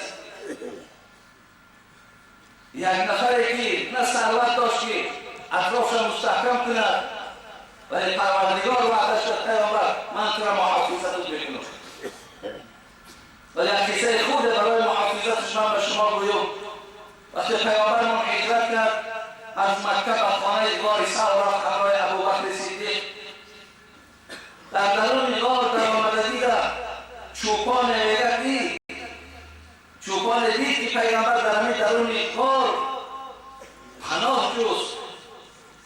کسی که پیغمبر میافت اون وقتا برادر عزیز بسیار یک مکافات بلند اعلام شده بود، شاید $100,000 با پولهای $200,000 بود.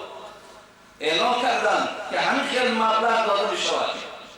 این چوپان میگه وقتی دید دویده رفت به نزد سرکرده های مکه مکرمه تا آگاه کند همون مکافات بگیرد. خدا پیغمبرش نگه می داشت، میگه به نزدیک همون دروازه نزدیک شدن در خدای مهربان هم عهدش گرفت، هم زبانش لال کرد. میگه وقتی در اون می‌دراید مثل که ما و شما یک دیوانه را بینیم در وقت پشت دست میکنیم میگیم بیرش باید. میگه چیزی گفته نمیتواند و هر گونه علامت های دیوانه ها را میکند. این سرکرده ها گفتن یا بیرون کنید که وارد خانه بکند.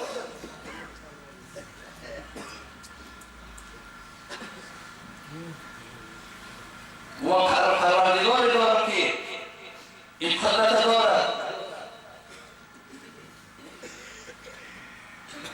گر بخواهی تا تو را نخلی کنند غربی و شرقی تو میبچینند. اگر بخواهی یاد دعا بکن درخت نشوی که تمام دنیا از تو میوه میچینند، خواه اهل غرب باشد خواه اهل شرق باشد. برادران عزیز،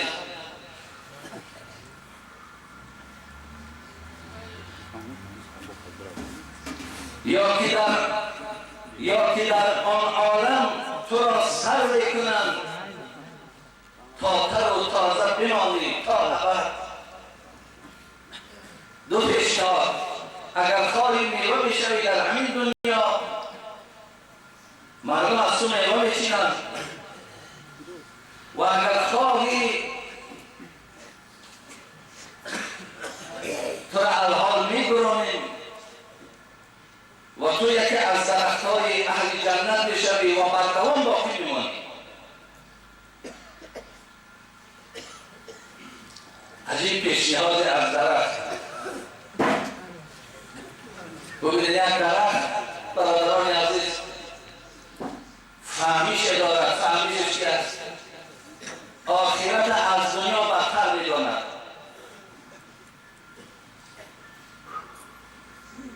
گفت آن خواهم که داریم بقاش بشنوه غافل زی چوب کم مباش. حضرت مولوی میگه درخت خواهیش که پیغمبر خدا دعا کن تا من درخت از اهل جنت شوم، نباشم از آن درخت که در این دنیا یک محل باشم و با همین کنده شوم یا هیزم خانه شوم. بگذار دعا کن که من از اهل جنت باشم.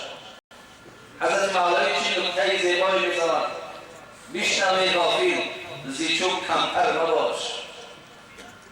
همون طرف که چوب کرد گفت ای غافل، گفت ای بی‌پروا، هر تو کار بفرمان و برای دنیا شده آخرت از دست بده.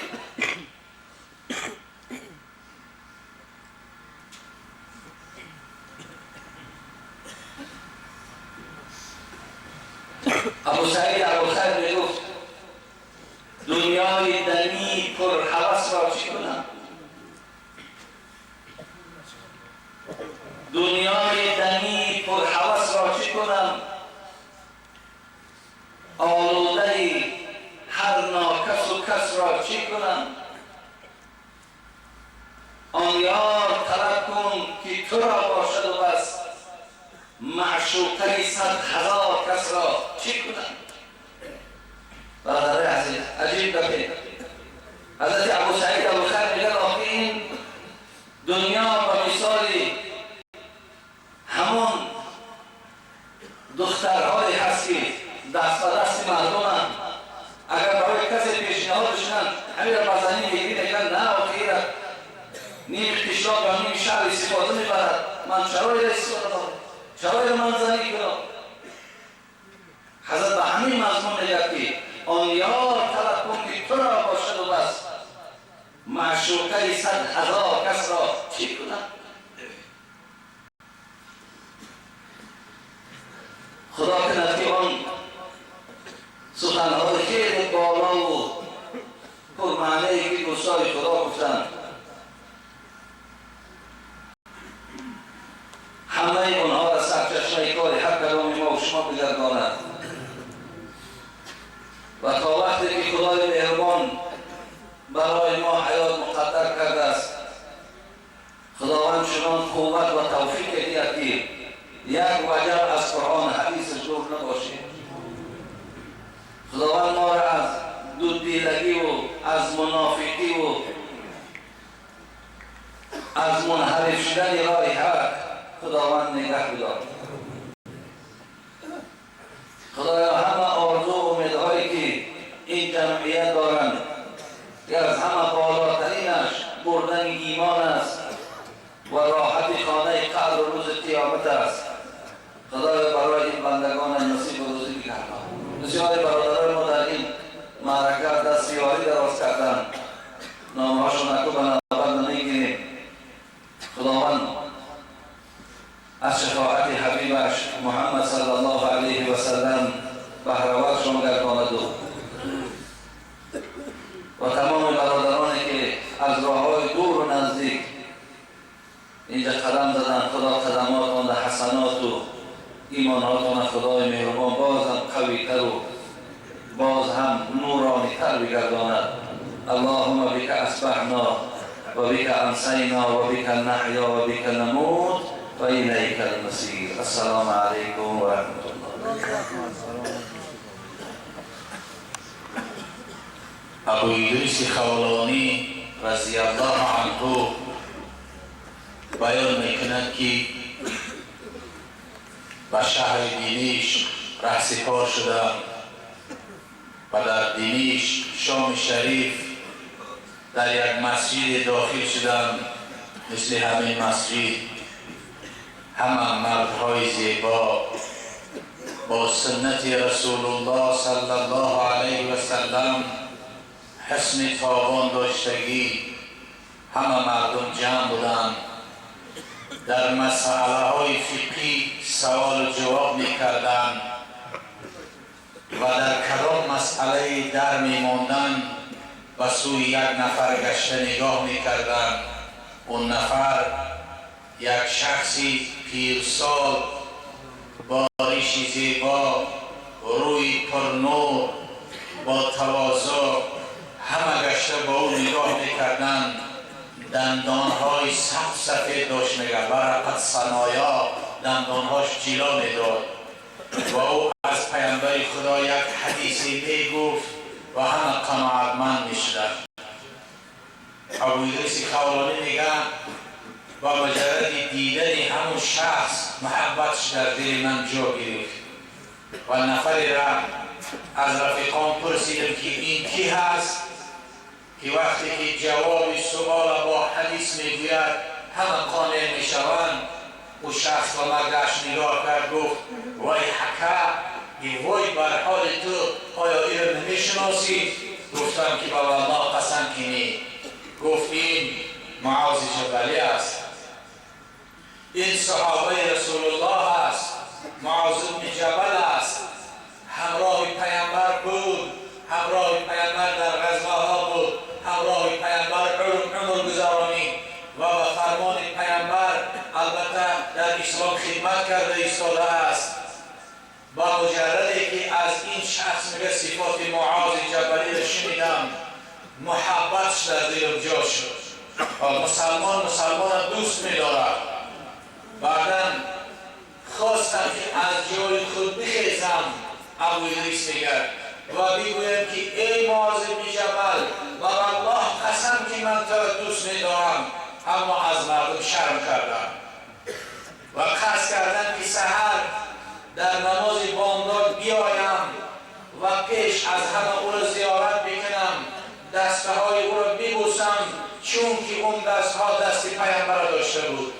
وقتی که میگه سحر در بامداد صبحیدم آمدم، کیها معاذ بن جبل در محراب نشسته، در مراقبه رفته، در یاد خالق یکتا بود. نماز بامداد خواندیم، همه پریشان شدند. بعدا به نزد او آمدم و دستاش بوسیدم و گفتم که معاذ بن جبل، صحابه پیامبر خدا، با الله قسم که من تو را دوست می‌دارم. معاذ بن جبل کشنود شد، مرا در آغوش گرفت و پشت من به دستش زد، گفت الحال از لب و دهان مبارک پیامبر حدیث شنیدم و گوشهای خودم او را به تو بیان میکنم. میگفتم بگو، و دو زانوی عدم نشسته بودم. بعد از آن گفتی خدا تو را دوست می‌دارد. گفت بار رسول اکرم فرمود که از نام الله ذوالجلال پیامبر بیان کرد که وجبت محبتی للمتحابین فیه وللمتجالسین فیه وللمتزاورین فیه وللمتبادرین فیه. معاذ بن جبل گفتی ای شخص، گفت رسول خدا گفتی الله ذوالجلال میفرماید که واجب شده از محبت من بر خدا واجب است که دوست می‌دارد 4 گروه آدم. خداوند 4 صنف آدمیزاد دوست می‌دارد. اون کسی کن للمتحابین فیه، کسانی که یکدیگرشان دوست می‌دارند به خاطر خدا، به خاطر ثروت و منصب نه، به خاطر پول و مال نه، به خاطر خدا. بلال حبشی را دوست می‌داره. و چه خاطر؟ به خاطر خدا، وگرنه نه تاجر بود نه از تاجیکستان است. دویم گفت واجب است محبت الله بر کسانی که للمتزاورین فیه، زیارت یکدیگر بکنند به خاطر خدا. وللمتجالسین فیه، خدا میگوید واجب است محبت من بر کسانی که همنشینیشان به خاطر خدا باشد. خدا کنه که همنشینی ما و شما هم به خاطر خدا و به خاطر رسول او باشد. و 4م واجب است خدا میگوید محبت من برای کسانی که للمتبادرین فیه، صرف و خرجشان به خاطر خدا باشد. اگر این 4 تا ما و شما عمل داشته باشیم، خدا ما و شما را دوست می‌دارد. دوست داشتن به خاطر خدا، زیارت به خاطر خدا، عطا کردن به خاطر خدا، همنشینی به خاطر خدا. این 4 تا در کسی باشد، خدا او را دوست می‌دارد. انشاءالله که این مسجد و این مکان تعلیم و تدریس و پند و موعظه و همگان معلوم است که سبب برادر عزیز ما راضی شدگی هستند، چون که یک جا را آباد کردن و نفع او در اسلام مسلمان ها رسیدن کار هر کس نیست. کار هر کس نیست. انسان هست که 20 سال 40 سال مهنت میکند، یک جا را آباد کردن نمیتواند. این سعادت نصیب همون دوست داشته خدا بشود که مکان را آباد میکند. الحال کارم که نکند، تا زمانی که حیات هست، تا زمانی که این مکان آباد هست، ثواب چی از صدقه جاریه به اون رسیدن بگیرد. و البته که دعا بکنیم که الله ذوالجلال برادر حاجی را باز خداوند عمری درازی با برکات و سایر برادر حاجی را دائما نگه بدارد و دشمنان دین و ملت اسلام و دشمنان قلبه را پروردگار را اولا توفیق هدایتشان بده، در راه راست پروردگار هدایتشان بفرما. اگر لایق توفیق هدایت نداشته رو سپاریدیم و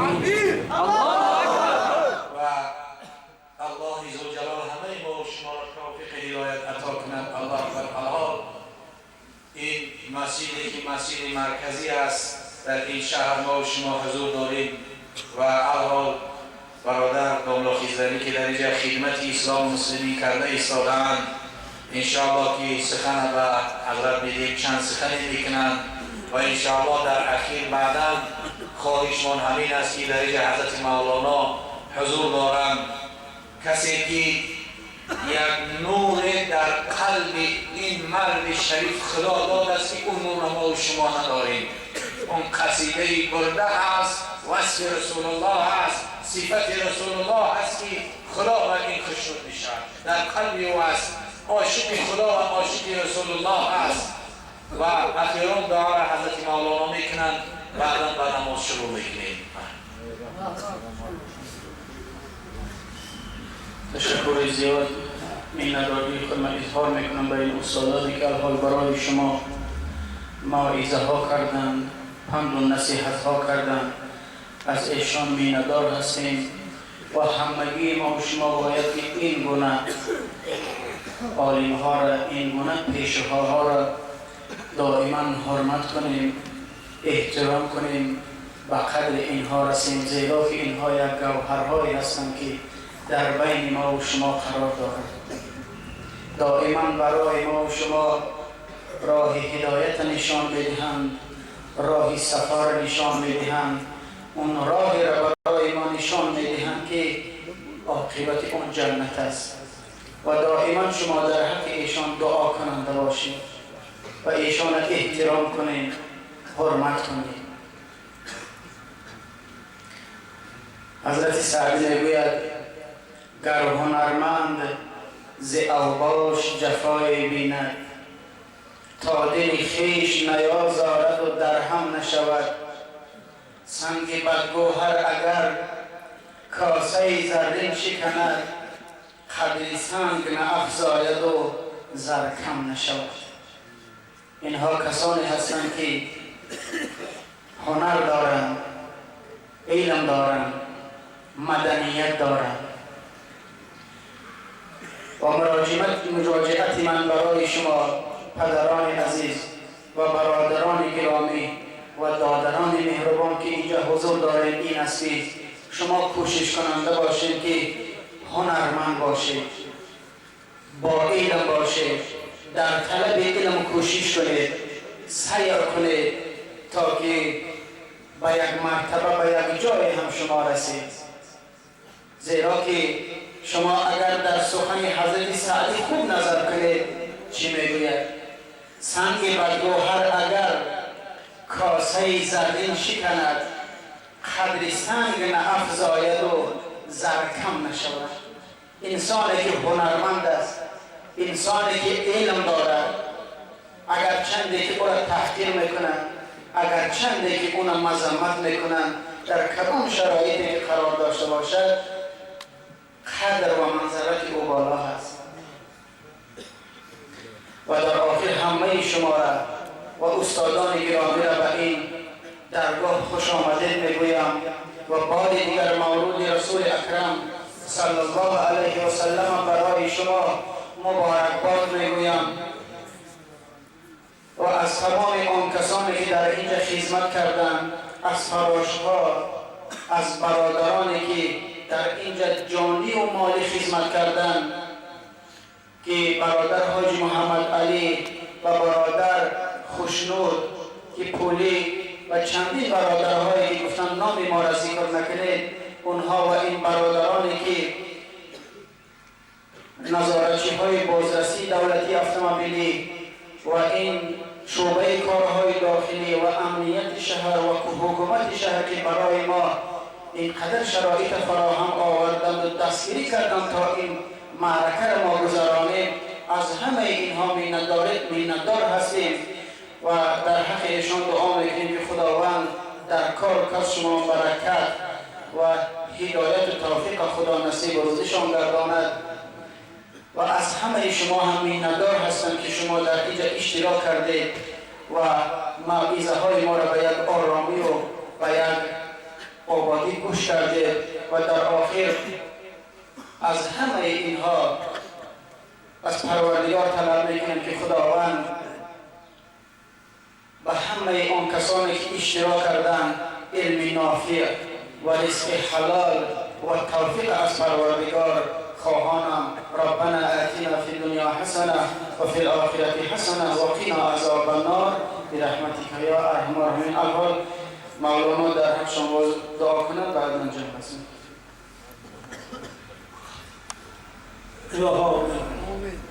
خداوند به حرمت حبیبت و به حرمت میلاد مسعود حبیبت صدقات برادران را و ثواب این آیات را و ثواب این صدقات پذیرفته شده به نزد را امیدواریم.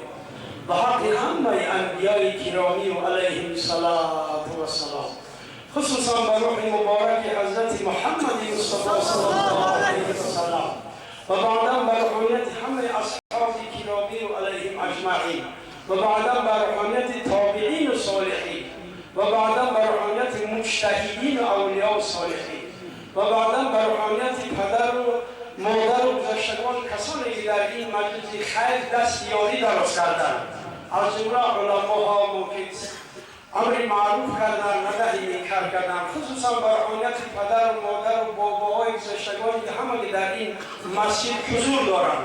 خدای گذشتگانشان رحمت و مغفرت کنه. متولی امور که این مصالح رو به عهده خود گرفتن، خدای رسانیده روحشان را شاد، قبرهایشان را باغچه‌های از باغچه‌های جنت بگرداند.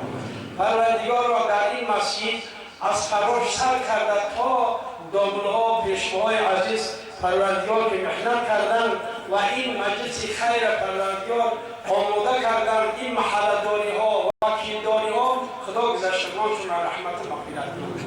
حکمتداران شهر به این مجلس خیر ما را خیلی کمک رسوندن، شرایط دادن، از رئیس شهر سر کردن تا جمهوری جملگی را خدا توفیق و دوست داشتن خلق و در کارهاشون پروردگار گشایش برای عطا کنه. و مردم تاجیک که اصلا مردم دهقان است، خدا در دهقانی همه ما و شما مردم تاجیکستان پروردگار چی در محصولات و چی در باغ شاروادرتون خدا برکات عطا کنه. و پروردگار عالم این لا اله الا الله محمد رسول الله بیان تا سال آینده همه این اشتراکیانی که در این مسجد خیر مولود رسول اکرم صلی الله علیه و سلم اشتراک کردن، امانتا این الله با خدا میسپاریم. خدایا جمعی به فرزندان و فرزندان صالح عطا کنید. خدایا کسانی میخواهند که این مملکت ما را به ویرانی بکشند، خدای ایشان را هدایت کنید و اگر لایق هدایت نیستند خدای آنها را محو و نابود بگردان. پروردگار چشم دشمنان اسلام ما را کور بگردان. پروردگار خودت از ما راضی باش و حبیب خودت را نیز از ما راضی بگردان. آمین. از خارج از آن میگم و در همون جاکتون بعد نماز بیسیم تا که جنازه رو میکنیم بعدم دعا.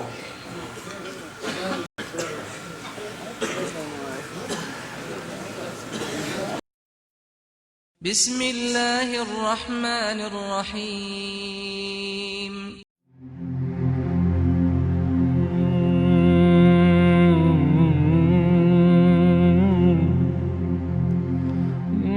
موضوع صحبت ما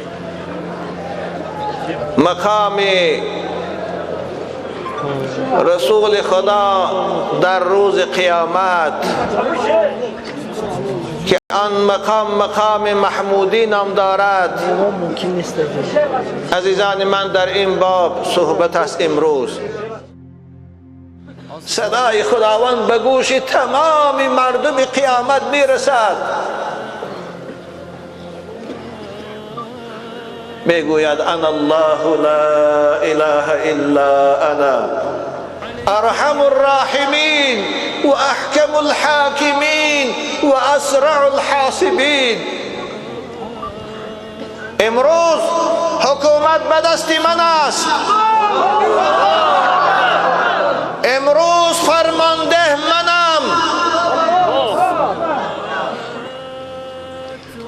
لا اله الا انا. غیر از من دیگر حکومت دار نیست، غیر از من دیگر صدا بلند کننده نیست، غیر از من دیگر پادشاه و حاکم نیست، غیر از من دیگر سوریه نیست. بسیار که بی‌طاقت می شوند، بسیار که روحاً عذاب می کشند، خسته می شوند. بعد از چند ساله ناگهان زبانی بعضی ها به گفتار می دراد، به یک دیگر می گویند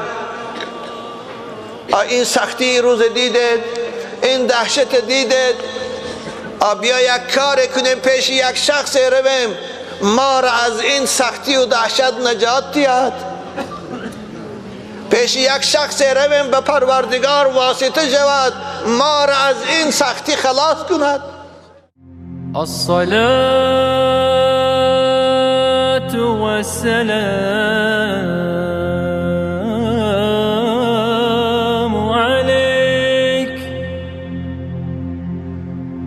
عليك يا السلام علیکم و رحمت الله و برکاته. اولا همه شما را به این روز مبارک، به این روزی که همه شما انتظارش بودید،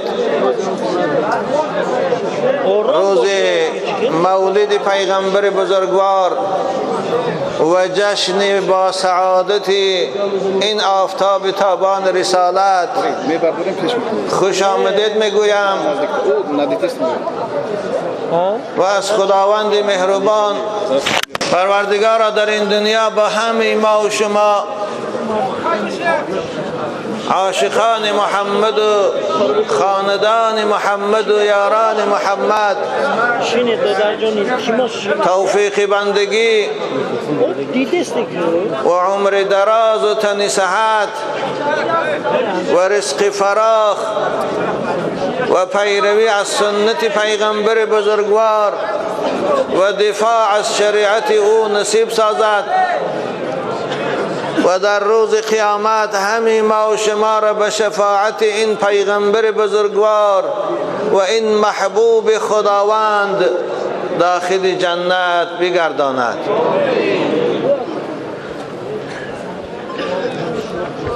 میبینم همه شما از راههای دور برای خاطر شنیدن داستان زندگی محمد حبیب دلها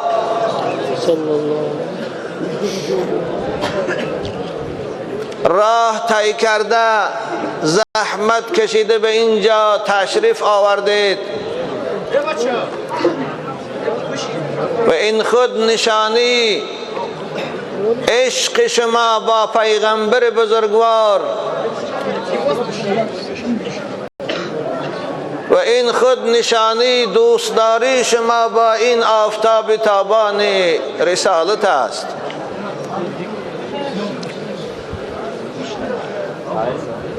پیش از آن که به صحبت شروع کنم از خداوند مهربان برای همه شما جوانانی که اینجا حضور دارید و موی سفیدان برنا و تبرکی که هستید و خواهرایی که در خانه ها نشستید صدای من میشنوید، دعا میکنم اولا خداوندا همه ما و عاشقان محمد را تن صحت و عمر دراز نصیب فرما.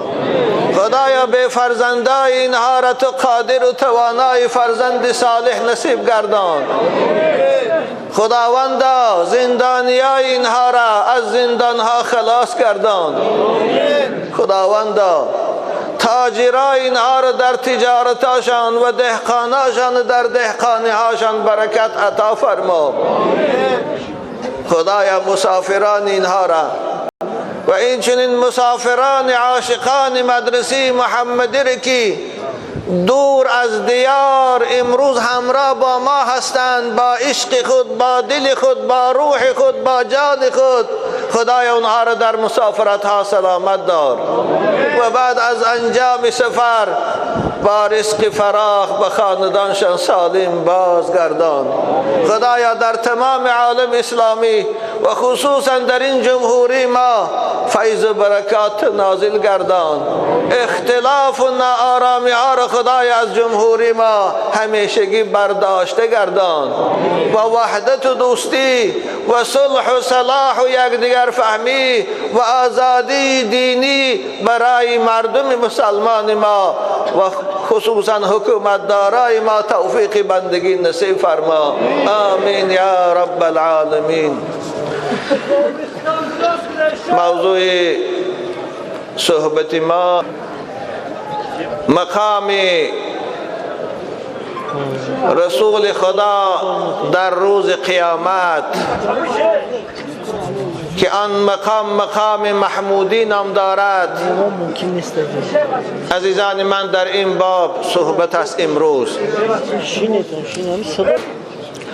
ان الحمد لله نحمده ونستعينه ونستغفره ونعوذ بالله من شرور أنفسنا ومن سيئات أعمالنا. من يهده الله فلا مضل له ومن يضلله فلا هادي له. وأشهد أن لا إله إلا الله وحده لا شريك له. وأشهد أن سيدنا وعظيمنا وحبيبنا محمدا عبده ورسوله. يا أيها الذين آمنوا اتقوا الله حق تقاته ولا تموتن إلا وأنتم مسلمون. صدق الله العظيم.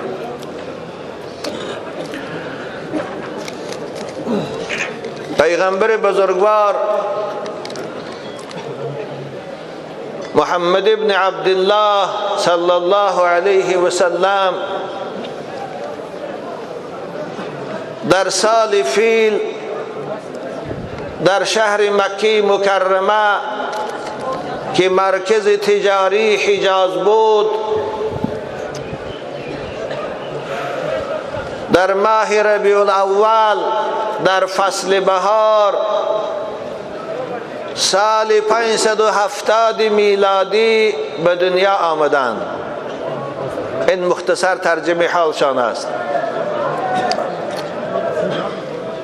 و 40 سال عمر مبارک محمد صلوات ربی و سلامه علیه در مکه با بهترین خصلت‌ها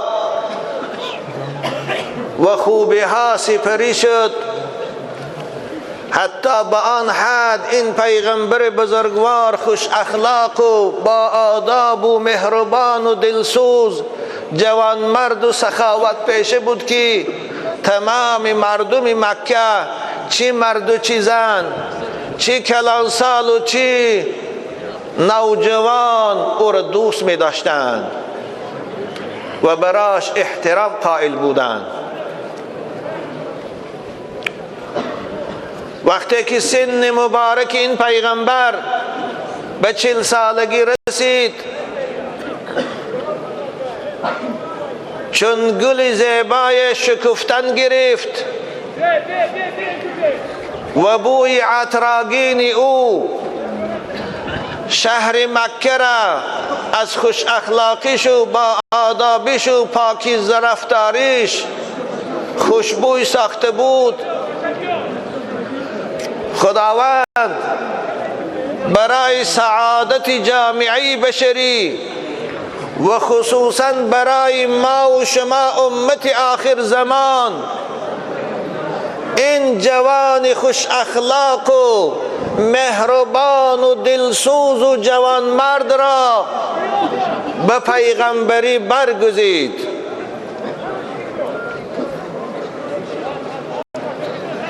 این حادثه سال 610 میلادی بود، یعنی در سال 610 پیغمبر شما از جانب پروردگار عنوان رسالت و پیغمبری یافت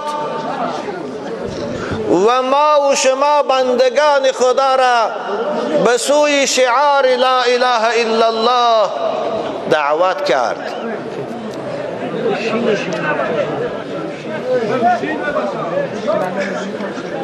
وقتی که پیغمبر این شعار صدا داد برای مردم مکه و جزیره عرب که خود بت پرست بودند و جدا شدن از خداهاشان و خصوصا برای منصبداراشان و حاکماشان جدا شدن از منصب و حکومت خیلی گران آمد. بنابر دشمنی و آزار و تحقیر این پیغمبر آغاز نمودند.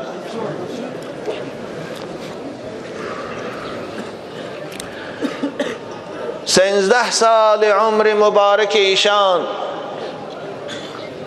در مکه مکرمه گذشت. در این 13 سال چه آزارها دیدند، چه رنجها کشیدند، چه تحقیرها دیدند، چه بی‌آدابی‌ها به خاطر سعادت جامعه بشری از دشمنان خدا دیدند، شنیدند.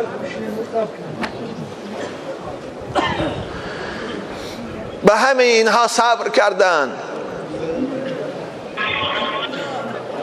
صبر پیغمبر در مقابل دشمنان خدا و تحقیرهای اونها داشت. هر انسان طاقت برداشت او را نداشت.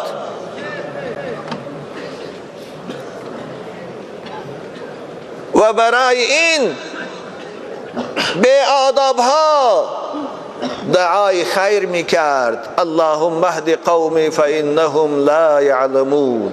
خدایا اینها را هدایت کن، اینها را راهنمایی کن، از نادانی به من دشمنی دارند، از نادانی دین توحید قبول ندارند. دعای بد نکرد، برای من و شما و گذشتگان من و شما دعای بد نکرد.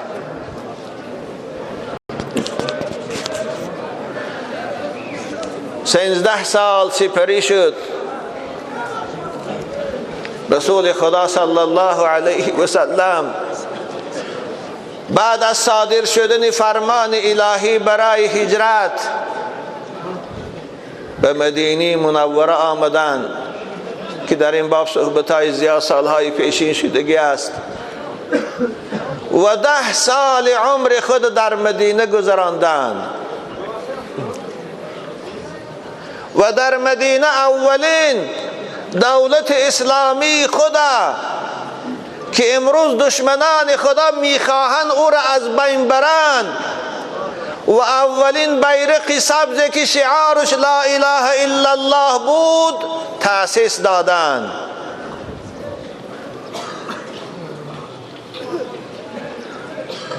و این بیرق و این دولت روز از روز انکشاف یافتن گرفت، وسیع شدن گرفت، نفوذش در جزیره العرب کلان شدن گرفت، زیاد شدن گرفت.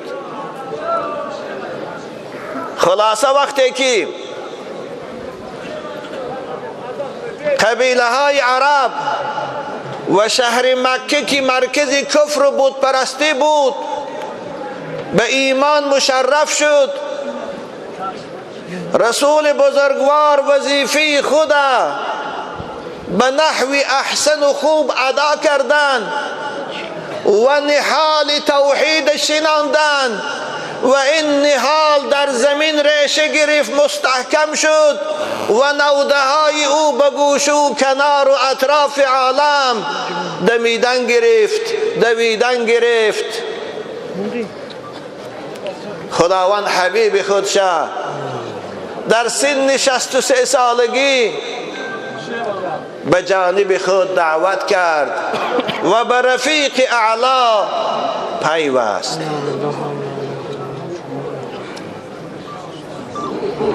عزیزان من، پیغمبر بود که فقط غم امت میخورد، پیغمبر بود که چی در این دنیا و چی در روز قیامت برای امت اشک میریخت. در این دنیا هم از پروردگار برای امتش هدایت میپرسید، توفیق طلب میکرد، آسایش و راحت طلب میکرد و حتی در روز قیامت هم برای امت از خداوند شفاعت طلب میکند. چگونه که در این دنیا نمیخواست امت او گمراه شود، ناراحت شود، مشقت بیند، در روز قیامت هم این آفتاب تابان رسالت نمیخواهد که امتش در آتش دوزخ بسوزد.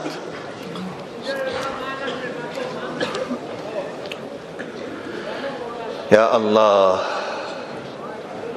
ما در نماز که اذان میگوییم، بعد از تمام شدن کلمات اذان دعای داریم که پیغمبر برای ما و شما تعلیم دادند. در حدیث امام مسلم حضرت میفرمایند اذا سمعتم المؤذن، وقتا که شما مؤذن شنیده مثل کلمات مؤذن شما هم اذان تکرار کنید آیسته آیسته. بعد از تمام شدن اذان ثم صلوا علی، برای حبیب خدا، برای حبیب دلها پیغمبرتان صلوات فرسته. اللهم صل علی محمد و علی آل محمد. ثم صلوا لی الوسیلة، بعد از صلوات برای من از خدا وسیله پرسید. وسیله این چی مقام است؟ این چی مرتبه است؟ رسول اکرم گفتند وسیله مقام است در بهشت، مرتبه است خیلی عالی، با آن فقط یکی از پیغمبران الهی، یکی از بندگان خدا میرسد. و من از خدا امید دارم که آن مقام من است و آن مرتبه من است. و کسی از امتان من، شما را پیغمبر خطاب دارد، اگر از خداوند برای من وسیله پرسد، فمن سأل الله لی الوسیلة حلت له شفاعتی، شفاعت من برای او حلال می شود. عزیزان من، این وسیله کدام است؟ امروز صحبت من در این موضوع است. اعوذ بالله من الشیطان الرجیم. و من الليل فتهجد به نافلة لك عسى ان يبعثك ربك مقاما محمودا. ومن الليل فتهجد به نافلة لك عسى أن يبعثك ربك مقاما محمودا. پیغمبر، ای رسول گرامی، خیز در دل شب، به خدای خود متوجه شو، به خدای خود روبرو شو، نماز شب خوان و خدای تو برای تو مقام محمودی را در روز قیامت آماده کرده است. این مقام چی مقام است؟ باز میگردم به حدیثی که امام مسلم روایت میکنند در صحیح خود. وعن ابي هريره رضي الله تعالى عنه قال أتي رسول الله صلى الله عليه وسلم يوما بلحم فرفع إليه الذراع وكانت تعجبه فنهس منها نحسة ثم قال. ابو هریره میگه پیغمبر خدا صلی الله علیه و سلم روز نشسته بودند برای ایشان کسی یک کاسه گوشت آورد، پیش رسول خدا گذاشتند. حضرت که از بین استخوانها ذراع دوست می داشتند، کسی دراز شد و ذراع به دست پیغمبر خدا داد. ما تاجیکا دودادران میگیم اورا. گوشتی دوست داشته پیغمبر از مال این ذراع بود، این دودادران بود. به خاطر این او یهودی های بدبخت در این پارچه از گوشت رسول اکرم زهرآلود کرده دادن و با این جسد ایشان زهرآلود کردند و در اندک زمان به جام شهادت نوشیدند. او زنی که رسول خدا را زهرآلود کرد زینب نام داشت. او یهودی بود. او به خاطر آنکه اسلام و محو سازد، محمد نابود کند، با دسیسه سرداران خود این جنایتی، این خیانتی ناجوان مردانه را برای رسول اکرم کرد. حضرت ذراع گرفتن، یک گز گرفتن و جاشته گذاشتن. بعد از آن به مردم گفتند یا الله، منظری خیلی سخت روز قیامت حضرت در نمایش گذاشتند. رسول خدا وقتی که صحبت میکردن مثل زنده بارین تصویر میکردند. خداوند آنقدر استعداد و فصاحت و بلاغت فوق‌العاده برایشان داده بود. حضرت گفتند انا سید الناس یوم القیامه، من سردار تمام بندگان خدا و بشریت هستم در روز قیامت. تمام بشریت از آدم سر کرده تا آخرین آدمی روز نزدیک قیامت، همش سردارش و پیشواشش و محترمش من هستم. گفتند اتدرون بمذاک، آیا میدانی که به خاطر چی من سردار تمام جامعه بشری هستم و من بهترین تمام انسانیت هستم؟ برای چی؟ میدانی؟ به اصحاب خطاب کردند، به شما عزیزان خطاب کردند. حضرت خودشان بیان کردند یجمع الله یوم القیامت الاولین والآخرین. روز قیامت که آمدنی است و در آمدن آن شکی نیست و آن روز روز جزاست، روز مکافات اعمال است، روز تجلی کردن پروردگار به صفت قهاریش است. لمن الملک اليوم لله الواحد القهار. همه آن روز جمع می شود، هیچ کسی عقب نمی موند، زیرا آن روز از کسی قبول کرده نمی شد عذر را، زیرا آن روز جای گریز نیست، زیرا آن روز جای پنهان شدن نیست. حضرت چی گفتن؟ یا الله، همه را خداوند در یک صحنه در روی زمین جمع می سازد. اطراف بشریت ملائکه های الهی می پیچانند، پوشون های مسلح او می گیرند، دوره می کنند. فیسمعهم الداعی، صدای با هیبت پروردگار همه می شنود، صدای ملائکه های الهی را همه می شنود. و ینفذهم البصر، هیچ کس از چشم خدا، از علم خدا پنهان نمی موند. هیچ کس در هیچ گوشه از چشم ملائکه های الهی پنهان نمی موند. یا الله آن روز ندا کننده، صدا بلند کننده کیست؟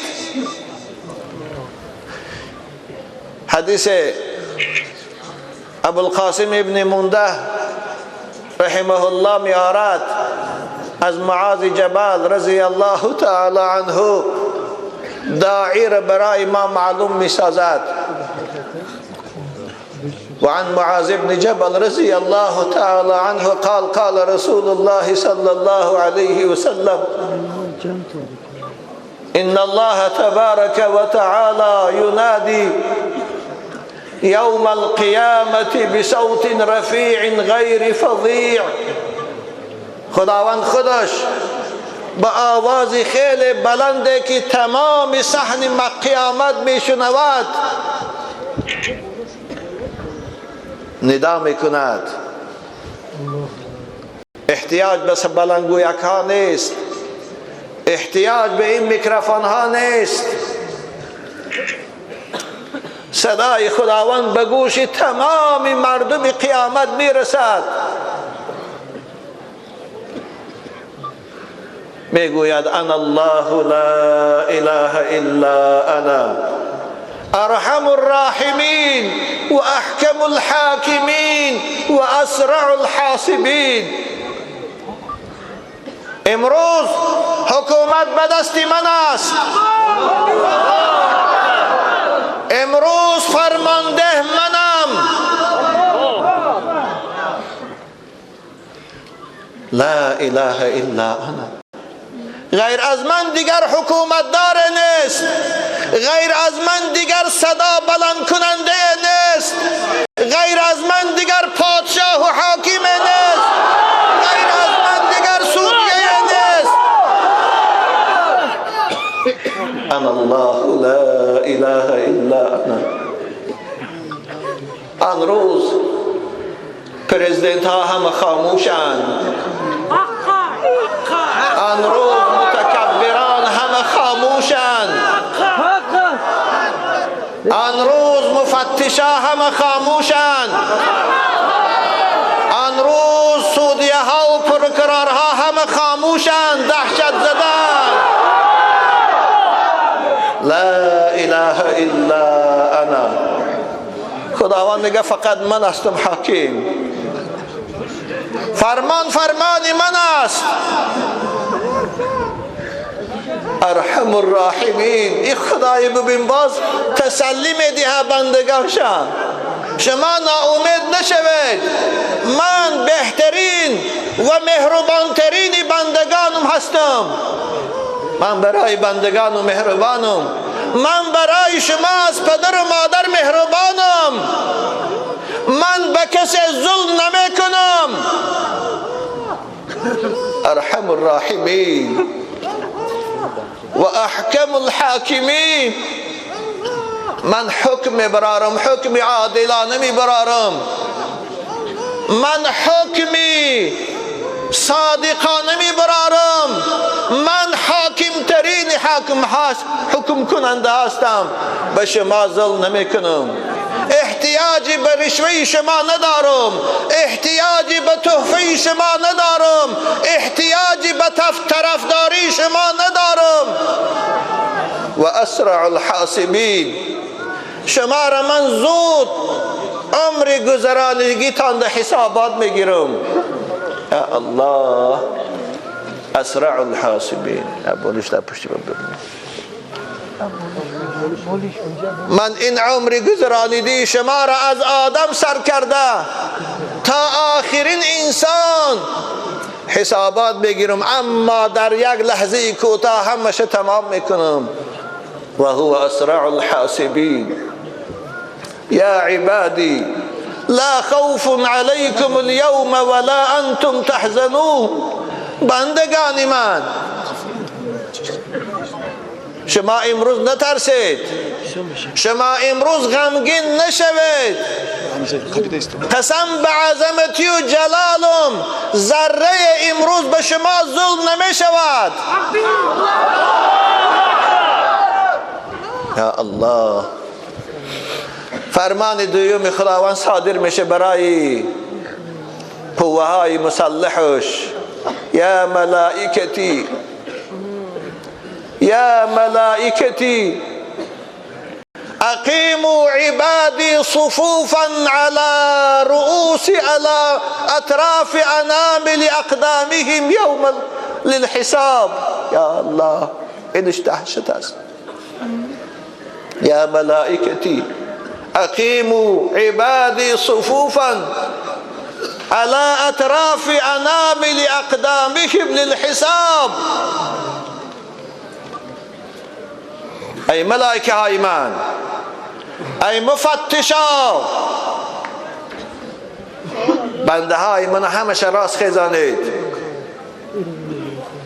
همشه بنوگی پا نگاه دارید.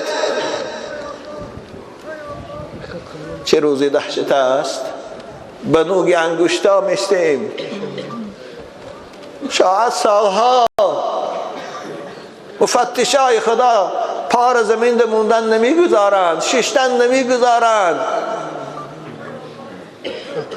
برای چی؟ برای حساب گرفتن، برای حسابات قبول کردن. بر خداوند چی میگفته؟ احضروا حجتکم و یسروا جوابا فانکم مسئولون محاسبون. حجت هاتان، دلیل و برهاناتان حاضر کنید.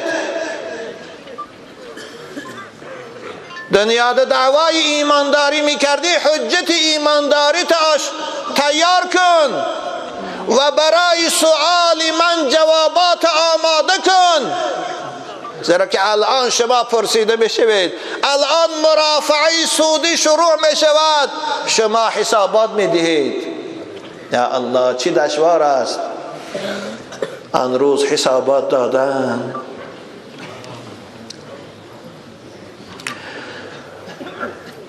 رسول اکرم صلی الله علیه وسلم چی گفتند؟ فینفضهم البصر و تدن الشمس. خداوند سفارش میدهد این آفتابی که الان از زمین ما 92 میلیون کیلومتر، 92 میلیون و 870,000 میل از سیاره ما دور است از زمین ما. با وجود این در گرمای تابستان طاقت نداریم. این آفتاب زمین قیامت در آنقدر نزدیک بشود مقدار میل. حدیث مسلم از رسول اکرم گفتند تدنى الشمس یوم القیامت من الخلق حتی تکون مقدار میل منهم. آفتاب آنقدر بالای زمین قیامت نزدیک بشود که مسافه او تا زمین 4000 قدم میموند. اگر میل مراد میلی مسافه باشد، اگر میل چشم رنگ کنی باشد، وای به حال ما. خلاص از گرمای سخت آفتاب مغز سر می جوشد. زمین قیامت چون مس سرخ می شود.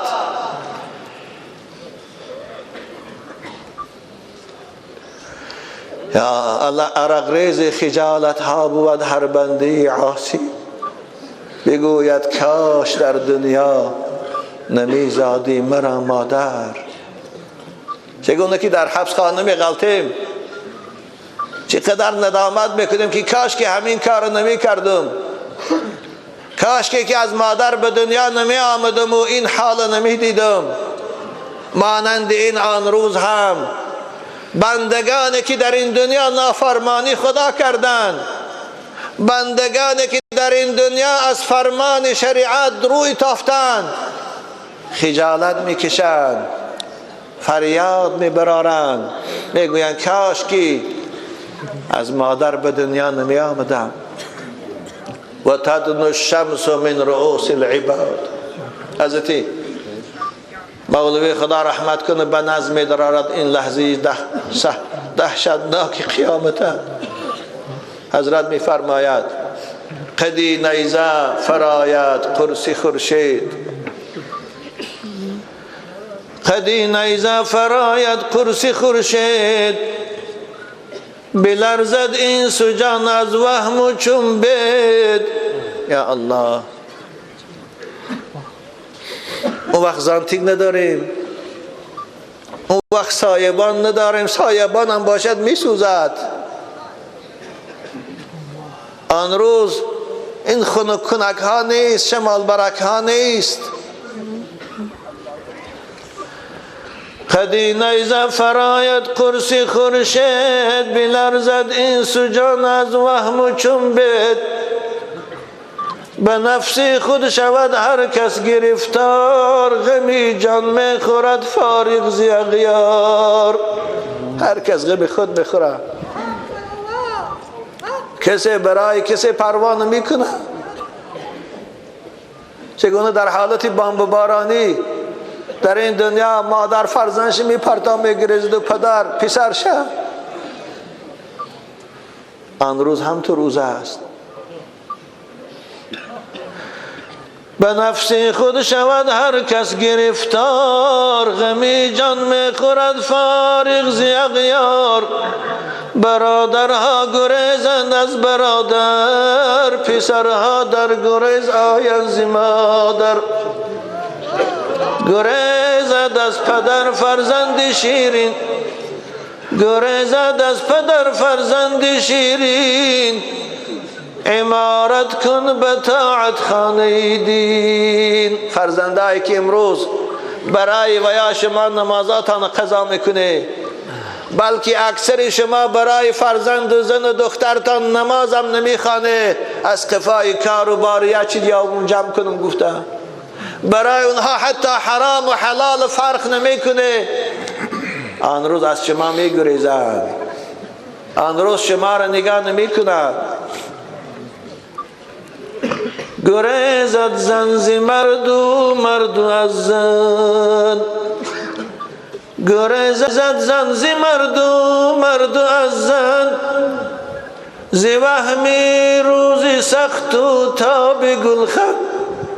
این مضمون آیه مبارکه است. یوم یفر المرء من اخیه و امه و ابیه و صاحبته و بنیه لكل امرئ منهم یومئذ شأن یغنیه. یا الله، چه روزی سخت است. آفتاب همه را می سوزاند، زمین سرخ می شود،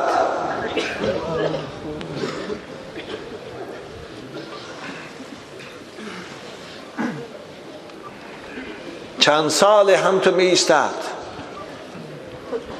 پرسش نیست. آن روز روز قهاری خداوند است. مثل که بعضی گناهگارا رو میبرند در کمره میپرتایند، 1 ماه و 2 ماه و 3 ماه سراغش نمیکنند مفتشات، نمیپرسند تا روحا عذاب کشد.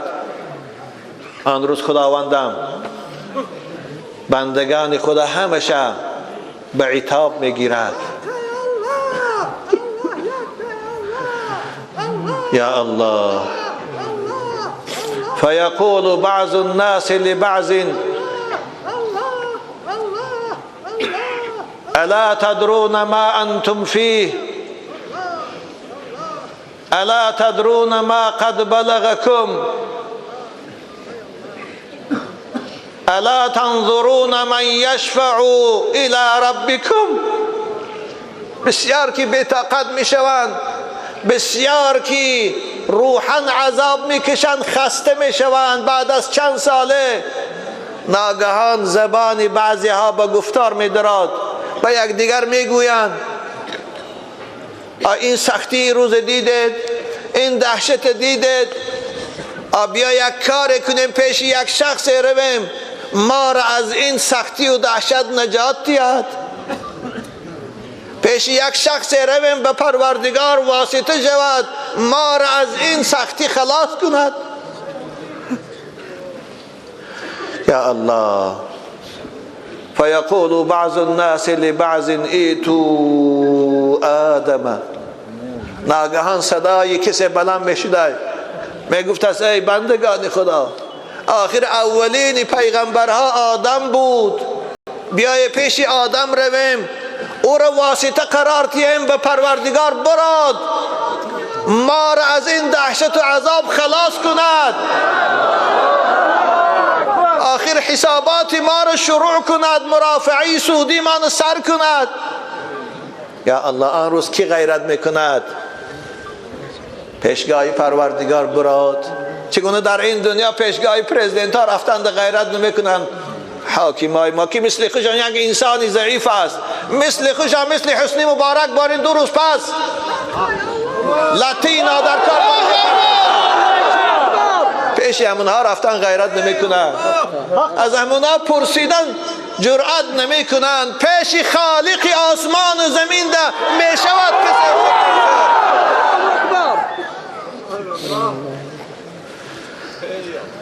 پیش آدم میرن. فیاتون آدم فیقولون یا آدم انت ابو البشر خلقك الله بيده ونفخ فيك من روحه وأمر لك الملائكة بالسجود فسجدوا لك اشفع لنا عند ربك. پیش آدم میرن، آدم هم در اونجا است. ای آدم، شما بابای ما بوده، شما پدری همه ما بوده. پدر برای فرزندش مهربان و غمخوار است. تو انسان بودی، خداوند تو را به دست قدرتش آفرید، در تو جان دمانید.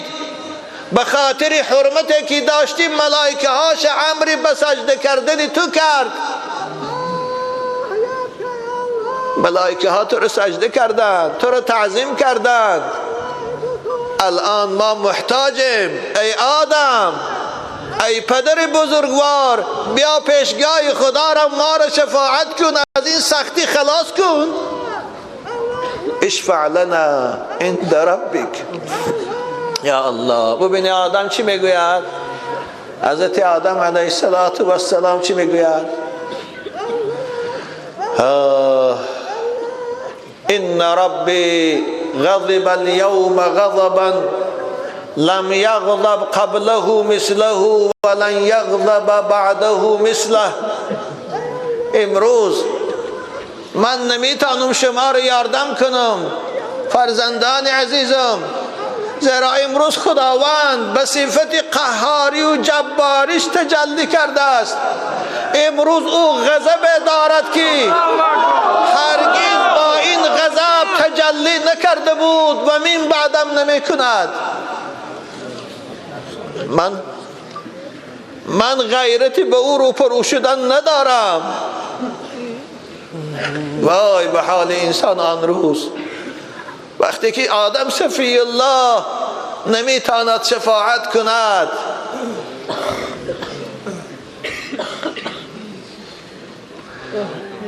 آدم چی گفت؟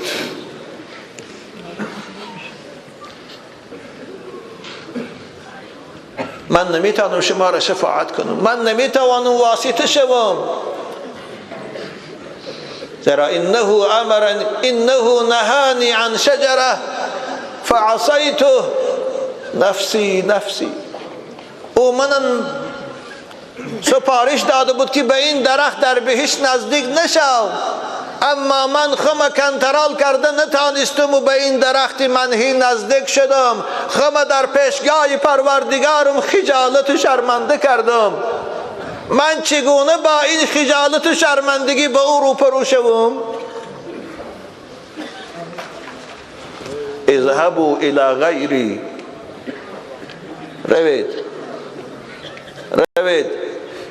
پیش نوح، روید پیش ابراهیم، روید. فیاتون الى نوح، نزد حضرت نوح میرن.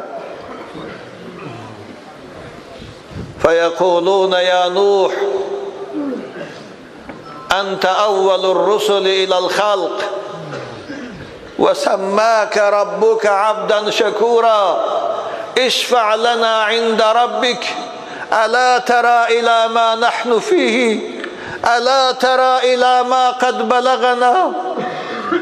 پیش حضرت نوح میرن، نام نوح که میشنوند گریان ای نوح پیغمبر خدا، تو اولین پیغمبرها هستی در روی زمین بعد آدم.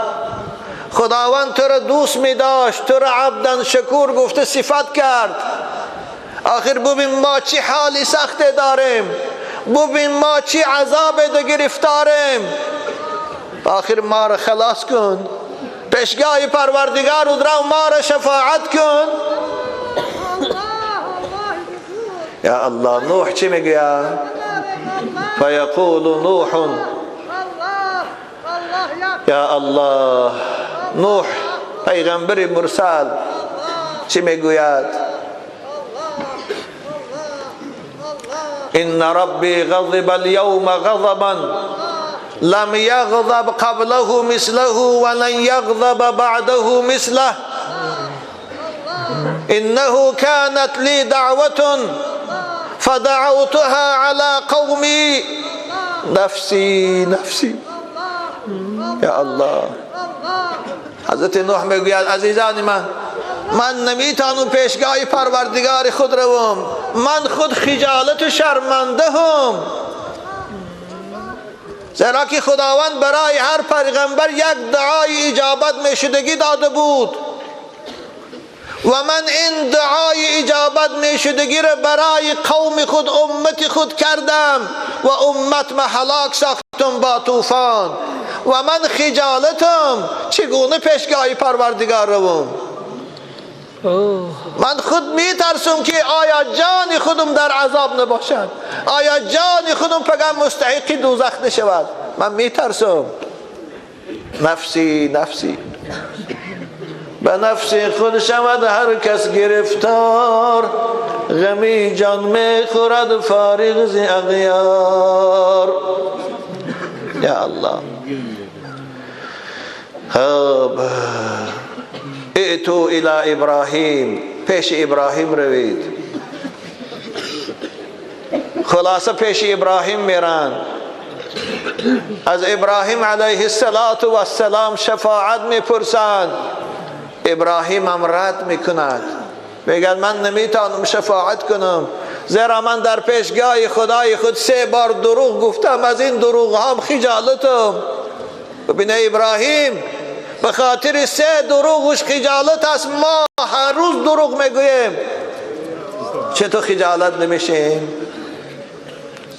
من نمیتونم شما را شفاعت کنم، من خود از خود ترسانم که خودم گرفتاری دوزخ نشوم، خداوند خودم عذاب نکند.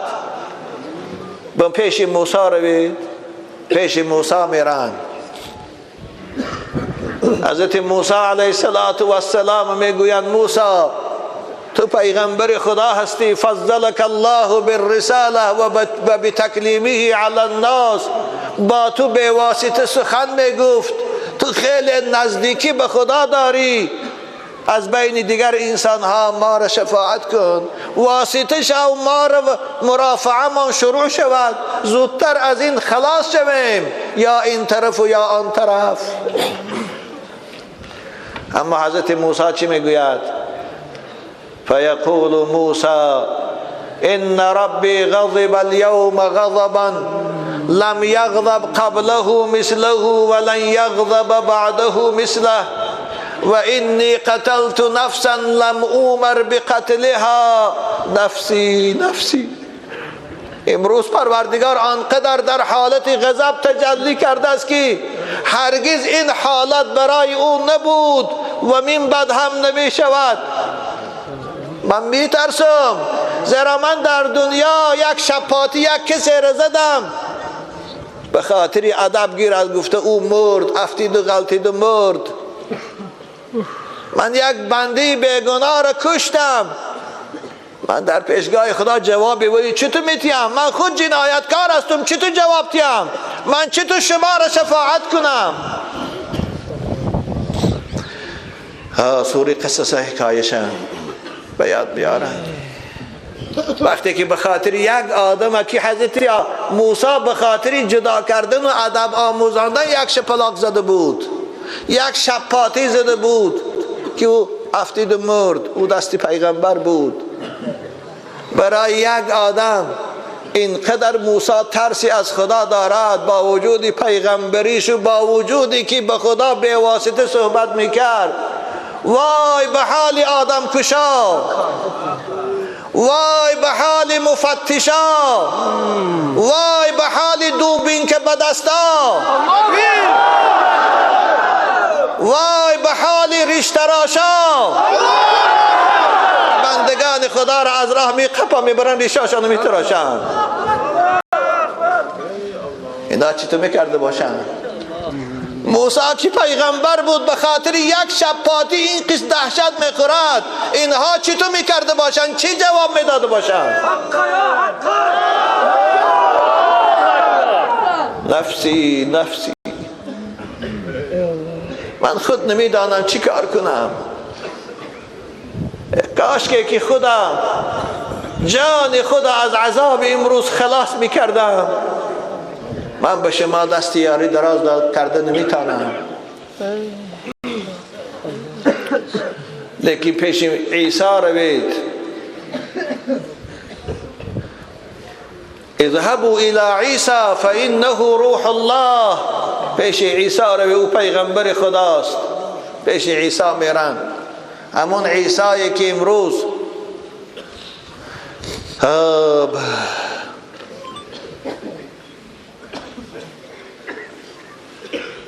حضرت عیسی علیه السلام وقتی که داد و فریاد اینها رو میشنود، امتاشا دیگر بندگان خدا را، عیسی چی میگوید که حدیث کوتاه کرد ایستادم: یا عیسی انت رسول الله و کلمته القاها الى مریم و روح منه اشفع لنا عند ربک. به ما شفاعت کن، واسطه شو ما را از این سختی خلاص کن. عیسی پیغمبر خدا. ببینه اینجا عیسی را پیغمبر گفتن، نه بچه خدا، نه شریک خدا. عزیزان من توجه کنه، کسانی که دین عیسی امروزه ده میل دارید، مذهب مسیحیه را دوست می‌دارید، البته شما نه عاشقان محمدی، من فاسقا را میگویم، من همون کسانی را میگویم که فرفتی، کتاب‌های ساخته و بافتی. بعضی نویسنده ها شدن، رحمت خدا را گرفتن و غضبش فراموش کردن. رحمت خدا دا امیدوار هستن و از انتقامش پروا ندارن.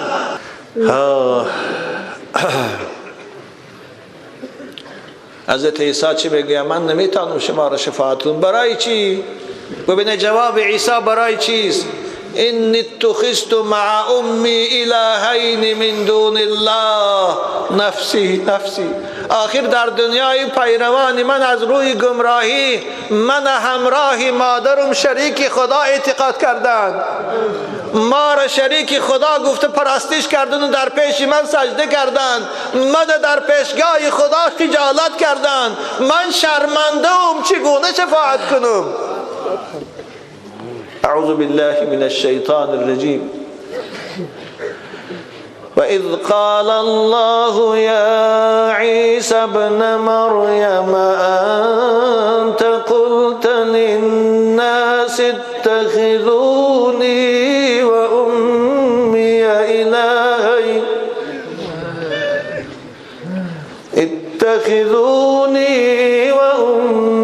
إلهين من دون الله.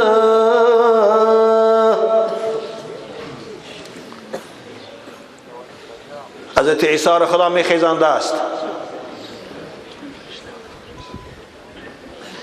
از او میپرسد ای عیسی پسر مریم،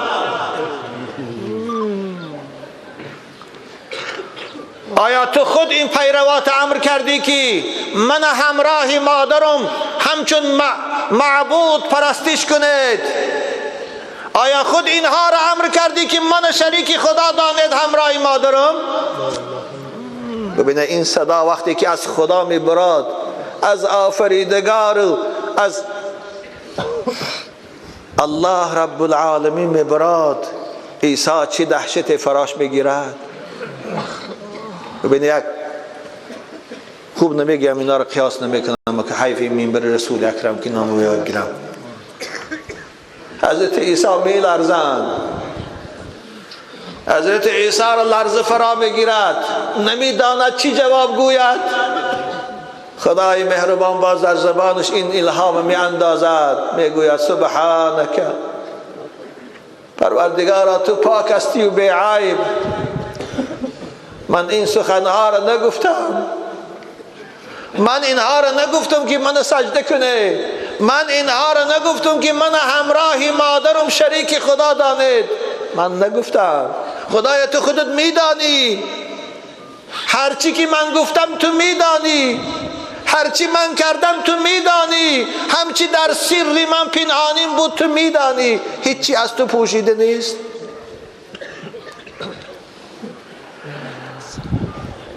أأنت قلت للناس اتخذوني وأمي إلهين من دون الله قال سبحانك ما يكون لي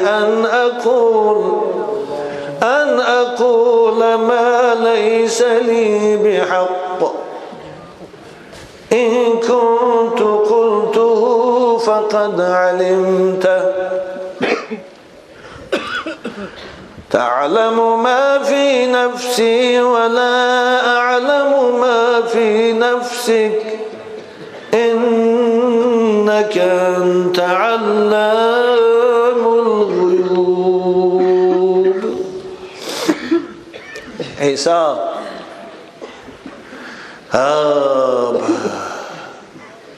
میگوید من به جان خود گرفتار هستم، من نمیدانم که آیا خودم از عذاب خدا خلاصی مییابم یا نه. نفسی نفسی. لیکن من شما را توصیه میتیم به شخصی که امروز مقام شفاعت به دست اوست، امروز حل این مشکل در دست اوست، امروز لوای شفاعت و حمد به دست اوست. اذهبوا الى محمد فانه قد خصه الله لهذا الامر. پیش محمد روید، زیرا خداوند او را امروز این مقام شفاعت و این مقام واسطه شدن بین بندگانش خودش داده است. پیش او روید، پیش من چی دامدید؟ یا الله، نام پیغمبر خدا را که میشنوند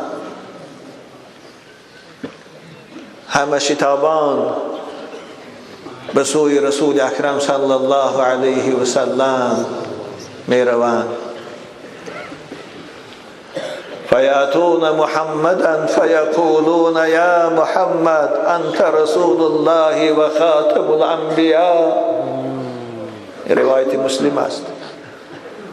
نزد پیغمبر خدا میرن، رسول اکرم میبینن، فریاد میکشن که ای محمد ما از سختی امروز، از دهشت امروز نام تو را فراموش کردیم. آخر تو پیغمبر خدا هستی، تو سردار پیغمبران هستی، تو صاحب قرآن هستی، تو حبیب خدا و محبوب او هستی. ما را از این روزی سخت خلاص کن یا الله، ما را خلاص کن. رسول اکرم صلی الله علیه و سلم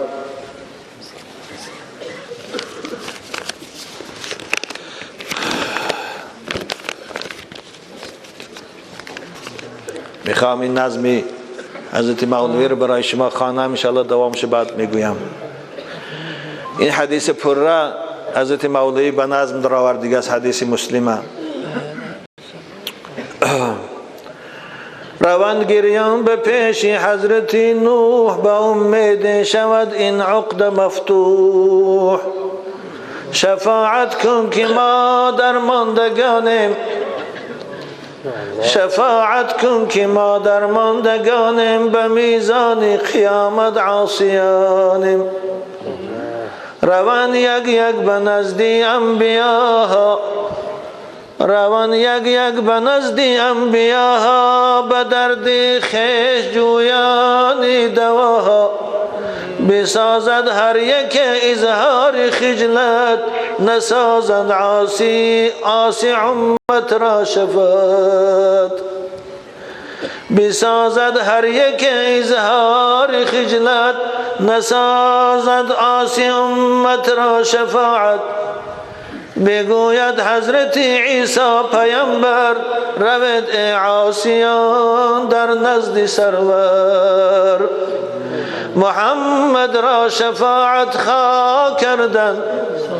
محمد را شفاعت خواه کردن قریب از قوس و بر درگاه کردن همه نام محمد را شنیده فیغان سازند و بر خودها تپیده نام رسول اکرم که میشید بعد از آن فریاد کنان به سوی رسول اکرم میدیوند بگویند خاک پایت سرمه ما پا بگویند خاک پایت سرمه ما برفته ما به نزدی انبیاها بری درماندگی جرم و عصیان نکردندی شفا خواهی به سبحان هر کدامش رفتیم نتانستم ما را خلاص کنن همه گفتند ما داریم و خجلت محمد شد شفاعت خواهی امت روی پیش محمد روی بایه که ما کردیم نامت را فراموش زی وهم عقبی نارم و بهوش بکن رحم به حال عاصیانت که هستیم از کمینی عاصیانت یا رسول الله ما غیر از تو دیگر جایی رفتن نداره امیدی ما فقط تو هستی و بس بنابر به حال ما رحم کن پیشگاه پروردگارت برو ما را شفاعت کن عقده سخت ما را واکن رسول الله بیند عاصیان را رسول الله بیند عاصیان را کند ناله شنیده این فغان را دوان آید بزیر عرش اعلا دوان آید بزیر عرش اعلا نهد سر را بسجد حق تعالی رسول اکرم گفتند دوام حدیث ده فانطلقوا فآتی تحت العرش و اخر ساجدا لربی من از جمع میخیزم و با آب دیده به زیر عرش پروردگار میرم و در زیر پایی عرش او سر به سجده پروردگار خود میگذارم یا الله برای چی؟ برای ما و شما برای خلاص کردن ما و شما فاخر ساجدا لربی ثم يفتح الله علي ويلهمني من محامده والثناء عليه شيئا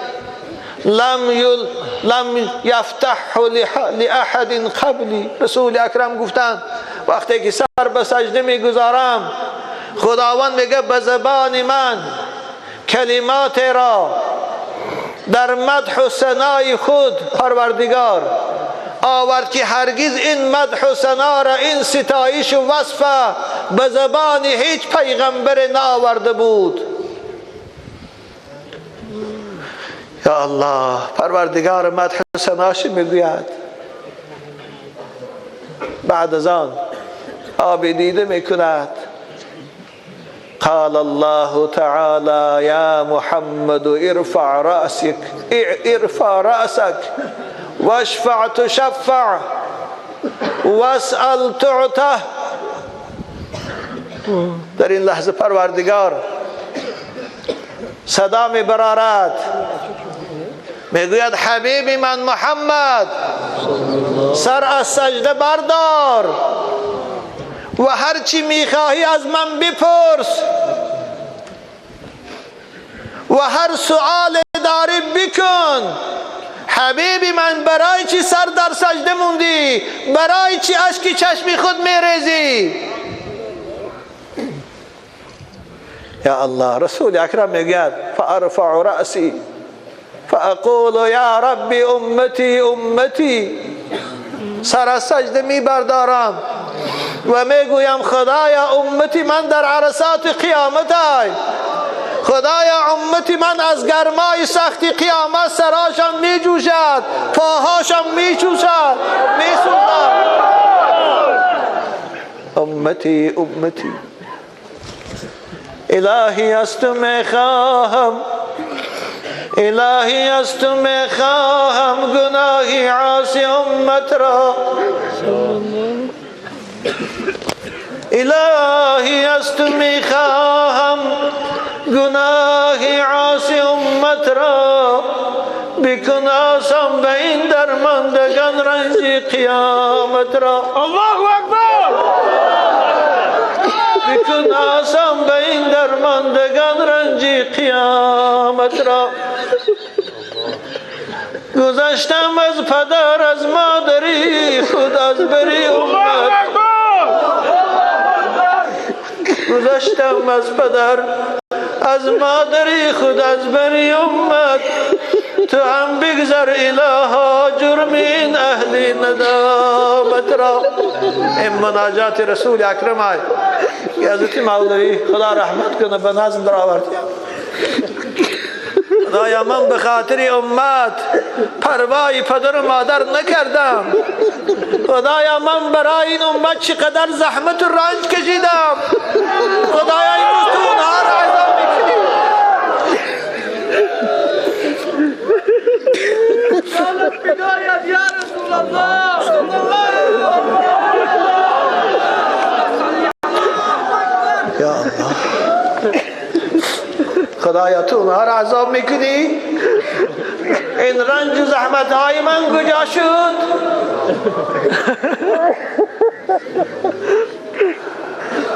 شدن از خطر شیطان هم آلوده عصیان، شدن از خطر شیطان هم آلوده عصیان، به من ده عاصیانم را بسوزن اهل لعنت را. خدایا شیطان به اونها مسلط کردی، دنیا را به اونها مسلط کردی، آخر اونها خوشان کنترل کرده نتانستند، اونها خوشان نظارت کرده نتانستند، اونها خوشان به دست گرفته نتانستند، در دام شیطان و شهوت افتیدند، گناه کردند، زنا کردند، آدم کشتند، آلوده شدند. خدایا توبه کردن، ایمان دارند، به من ده آسیانم را، بسوزان اهل لعنت را. خدایا این گناهگارای امت ما به دست من سپار، آخر برای دوزخ خود با اهل لعنتت هست کفایه میکند، کافرا و فاسقا کفایه میکند.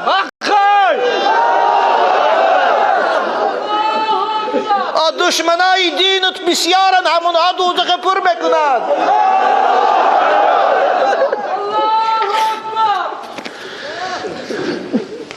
شدن از خطر شیطان همه آلوده عصیان، به من ده عاصیانم را بسوزان اهل لعنت را.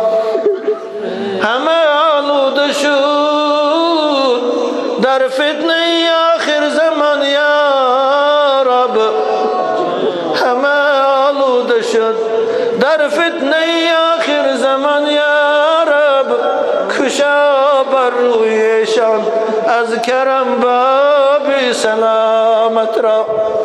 آره این دنیا ببینه، این فتنه های نو به نوی آخر زمان همه ما فریب کرد ایستاده است. امروز دختر تاجیک روی مال ندارد، امروز دختر تاجیک حجاب برای خودش ننگ میداند، امروز حکومت دارای مسلمان موندن ریش برای خودشان عیب میداند، امروز جوانان را مسجد رفتنش برایشان تنگ میداند. این از فتنه آخر زمان، این از فتنه آخر زمان. همه آلوده شد، همه آلوده شد در فتنه آخر زمان. یا رب کشا بر رویشان از کرم باب سلامت را. ز شفقت در دو عالم اشکر زن امتی گفتم، ز شفقت در دو عالم اشکر زن امتی گفتم. نباشد امتم من نخواهم عیش جنت را.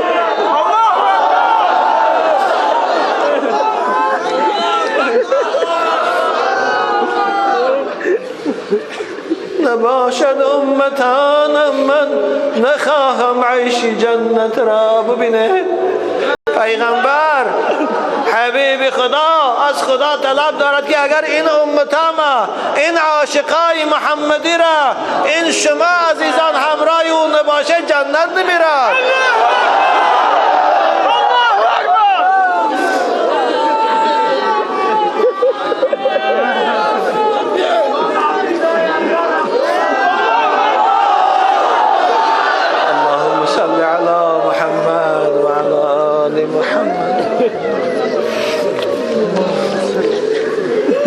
اللهم صل على محمد. یک جای صلوات فرستید. اللهم صل على محمد و علی آل محمد. ز شفقت در دو عالم اشکر زن امتی گفتم. نباشد امتانم من نخواهم عیش جنت را.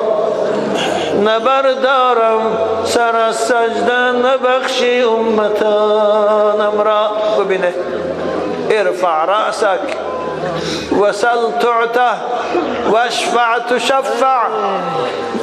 حبیبی من شفاعت کن، من شفاعت تو را قبول میکنم.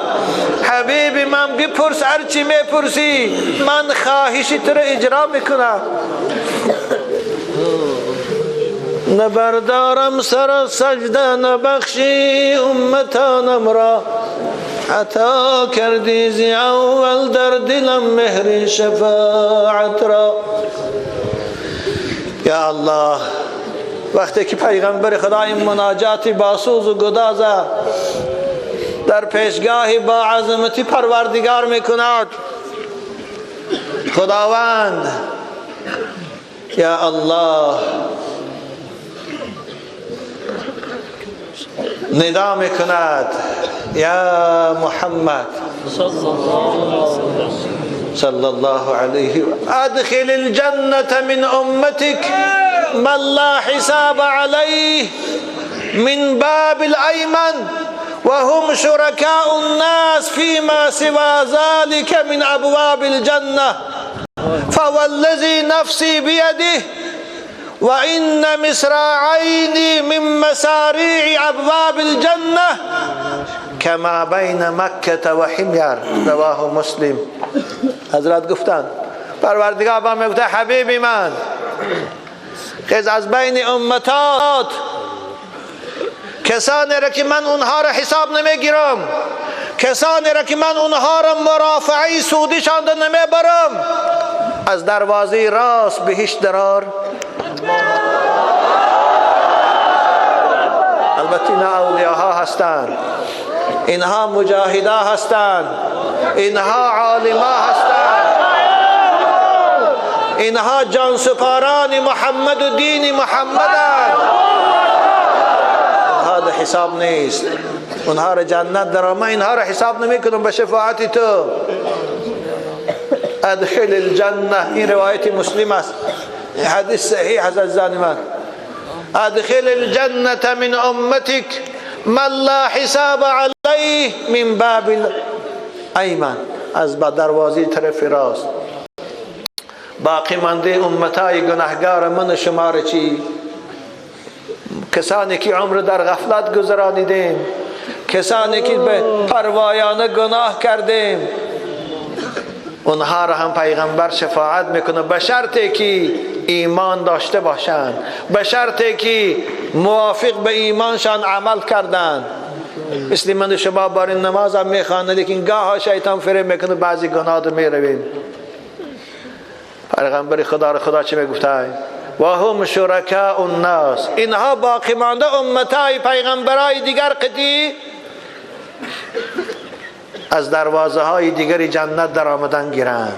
ببینید یکی از پیغمبر خدا میگه دروازه های جنت آنقدر کلان هستند که بین دو پهلوی دروازه، یکی از دروازه های بهشت مثل مسافه بین مکه و حمیر است. چند قدر کیلومتر باشد همون قدر کلان است. حدیث دیگری داریم، ابو داود روایت میکند اذا اراد الله ان یقضی بین الناس، وقتی که خداوند از غضبش میفراد برای حکم کردن و مرافعی صدور شروع کردن، بالای کرسیش می نشیند. البته این کرسی عظمت است، هیبت است. ینادی مناد این محمد و امته صلی الله علیه. پروردگار فرمان میداد این ملائکه را فریاد کن، صدا بلند کن، محمد حبیبی من همراه امت کجاست؟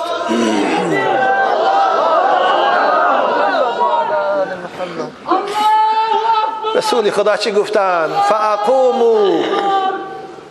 فاقوموا و تتبعنی امتی غرا محجلین من اثر الطهور، من از جمع میخیزم و امتای من از کفام روان میشوند و اونها از اثر طهارت رخساره هاشان مثل ماه خوشرو سفید است. عزیزان من، میخوایی که فردا پیغمبر شما را شناسد امروز طهارت کنه، زیرا رسول اکرم ما و شما را از اثر طهارت میشناسد. ان امتی یدعون غرا محجلین من آثار الوضوء.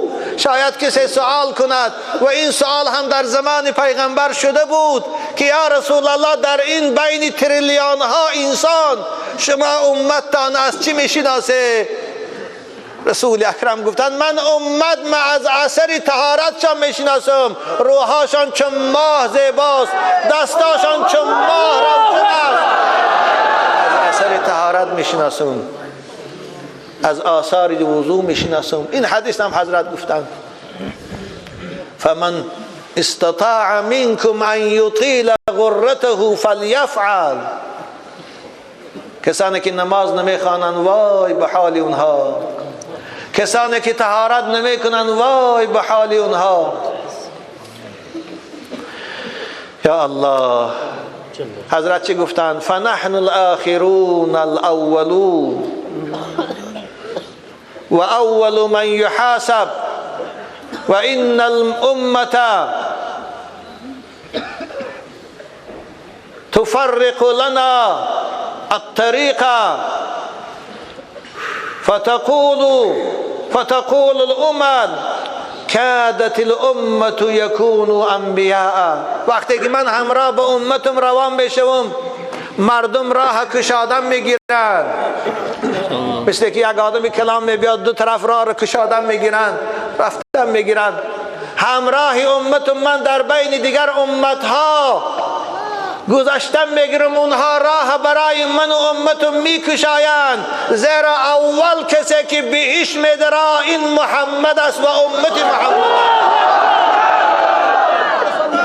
رسول اکرم در حدیث صحیح میفرمایند انا اقرأ باب الجنه، من میرم دروازه بهشت میکوبم فیقول الخازن من انت، دروازه‌بان بیش میگه تو کیستی؟ فاقول انا محمد، من محمدم و این امتم است در قفا. فیقول الخازن بک امرت الا افتح لاحد قبلک، حبیب دلها محمد، خداوند به من سفارش داده بود که تا آمدنی تو من در برای کسی نکشایم. هزاران هزاران شکرت خدایا که ما را حبیبت امتش قرار دادی، ما را برای این پیغمبر و دوستدارش قرار دادی. یا صاحب الجمال و یا سید البشر، يا صاحب الجمال ويا سيد البشر، من وجهك المنير لقد نور القمر، لا يمكن الثناء كما كان حقه، لا يمكن الثناء كما كان حقه. بعد از خدای جهان توی قصه مختصر، بعد از خدای جهان توی قصه مختصر. در اینجا صحبت خود به پایان برسانم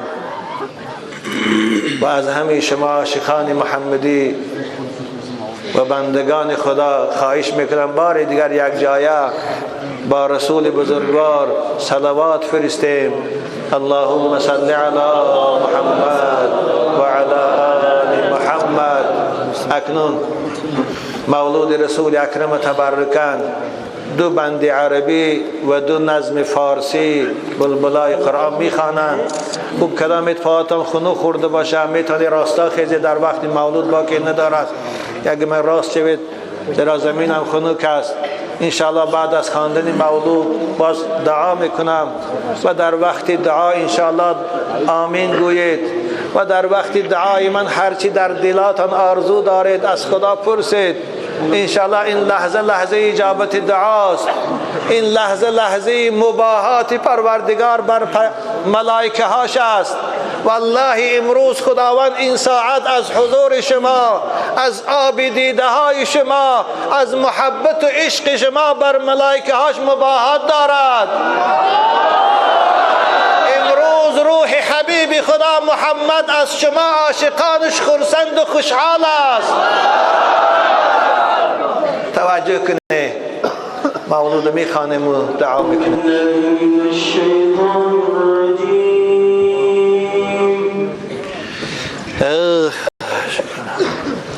بسم الله الرحمن الرحيم.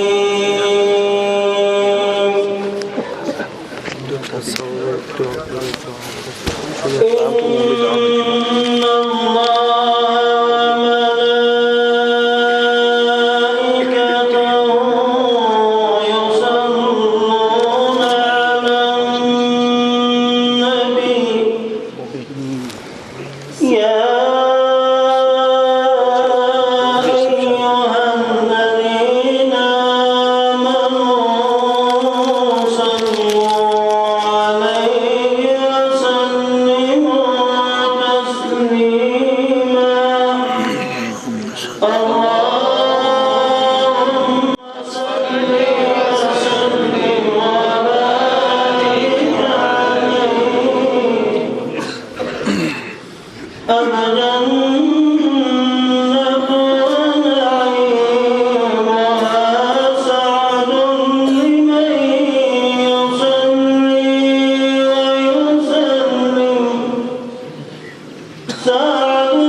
مصطدر فيض البركات على ما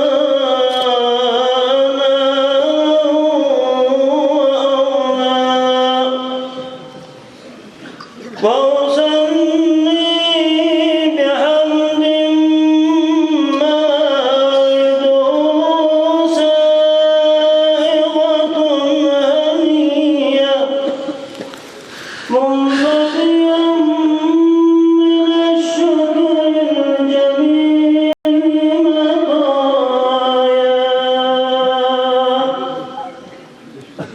وأصلي الموصوف بالتقدم والأولية المتنقل بالنور الكريمة والجبال واستمع الله تعالى رضوانا يخص العترة الطاهرة النبوية ويعم الصحابة والأتباع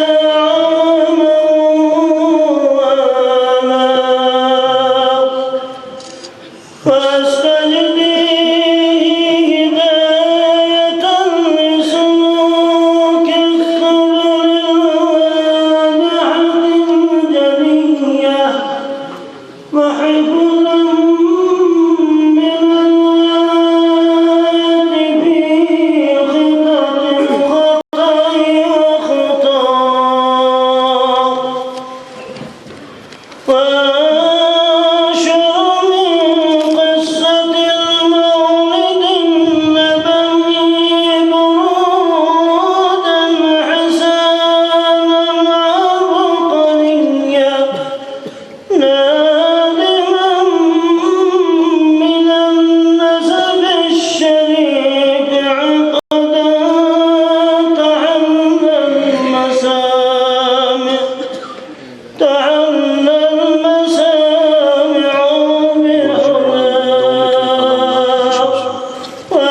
واستعين بحول الله تعالى الله متماشا نیست. فارسی خونی یا عربی خونی یا فارسی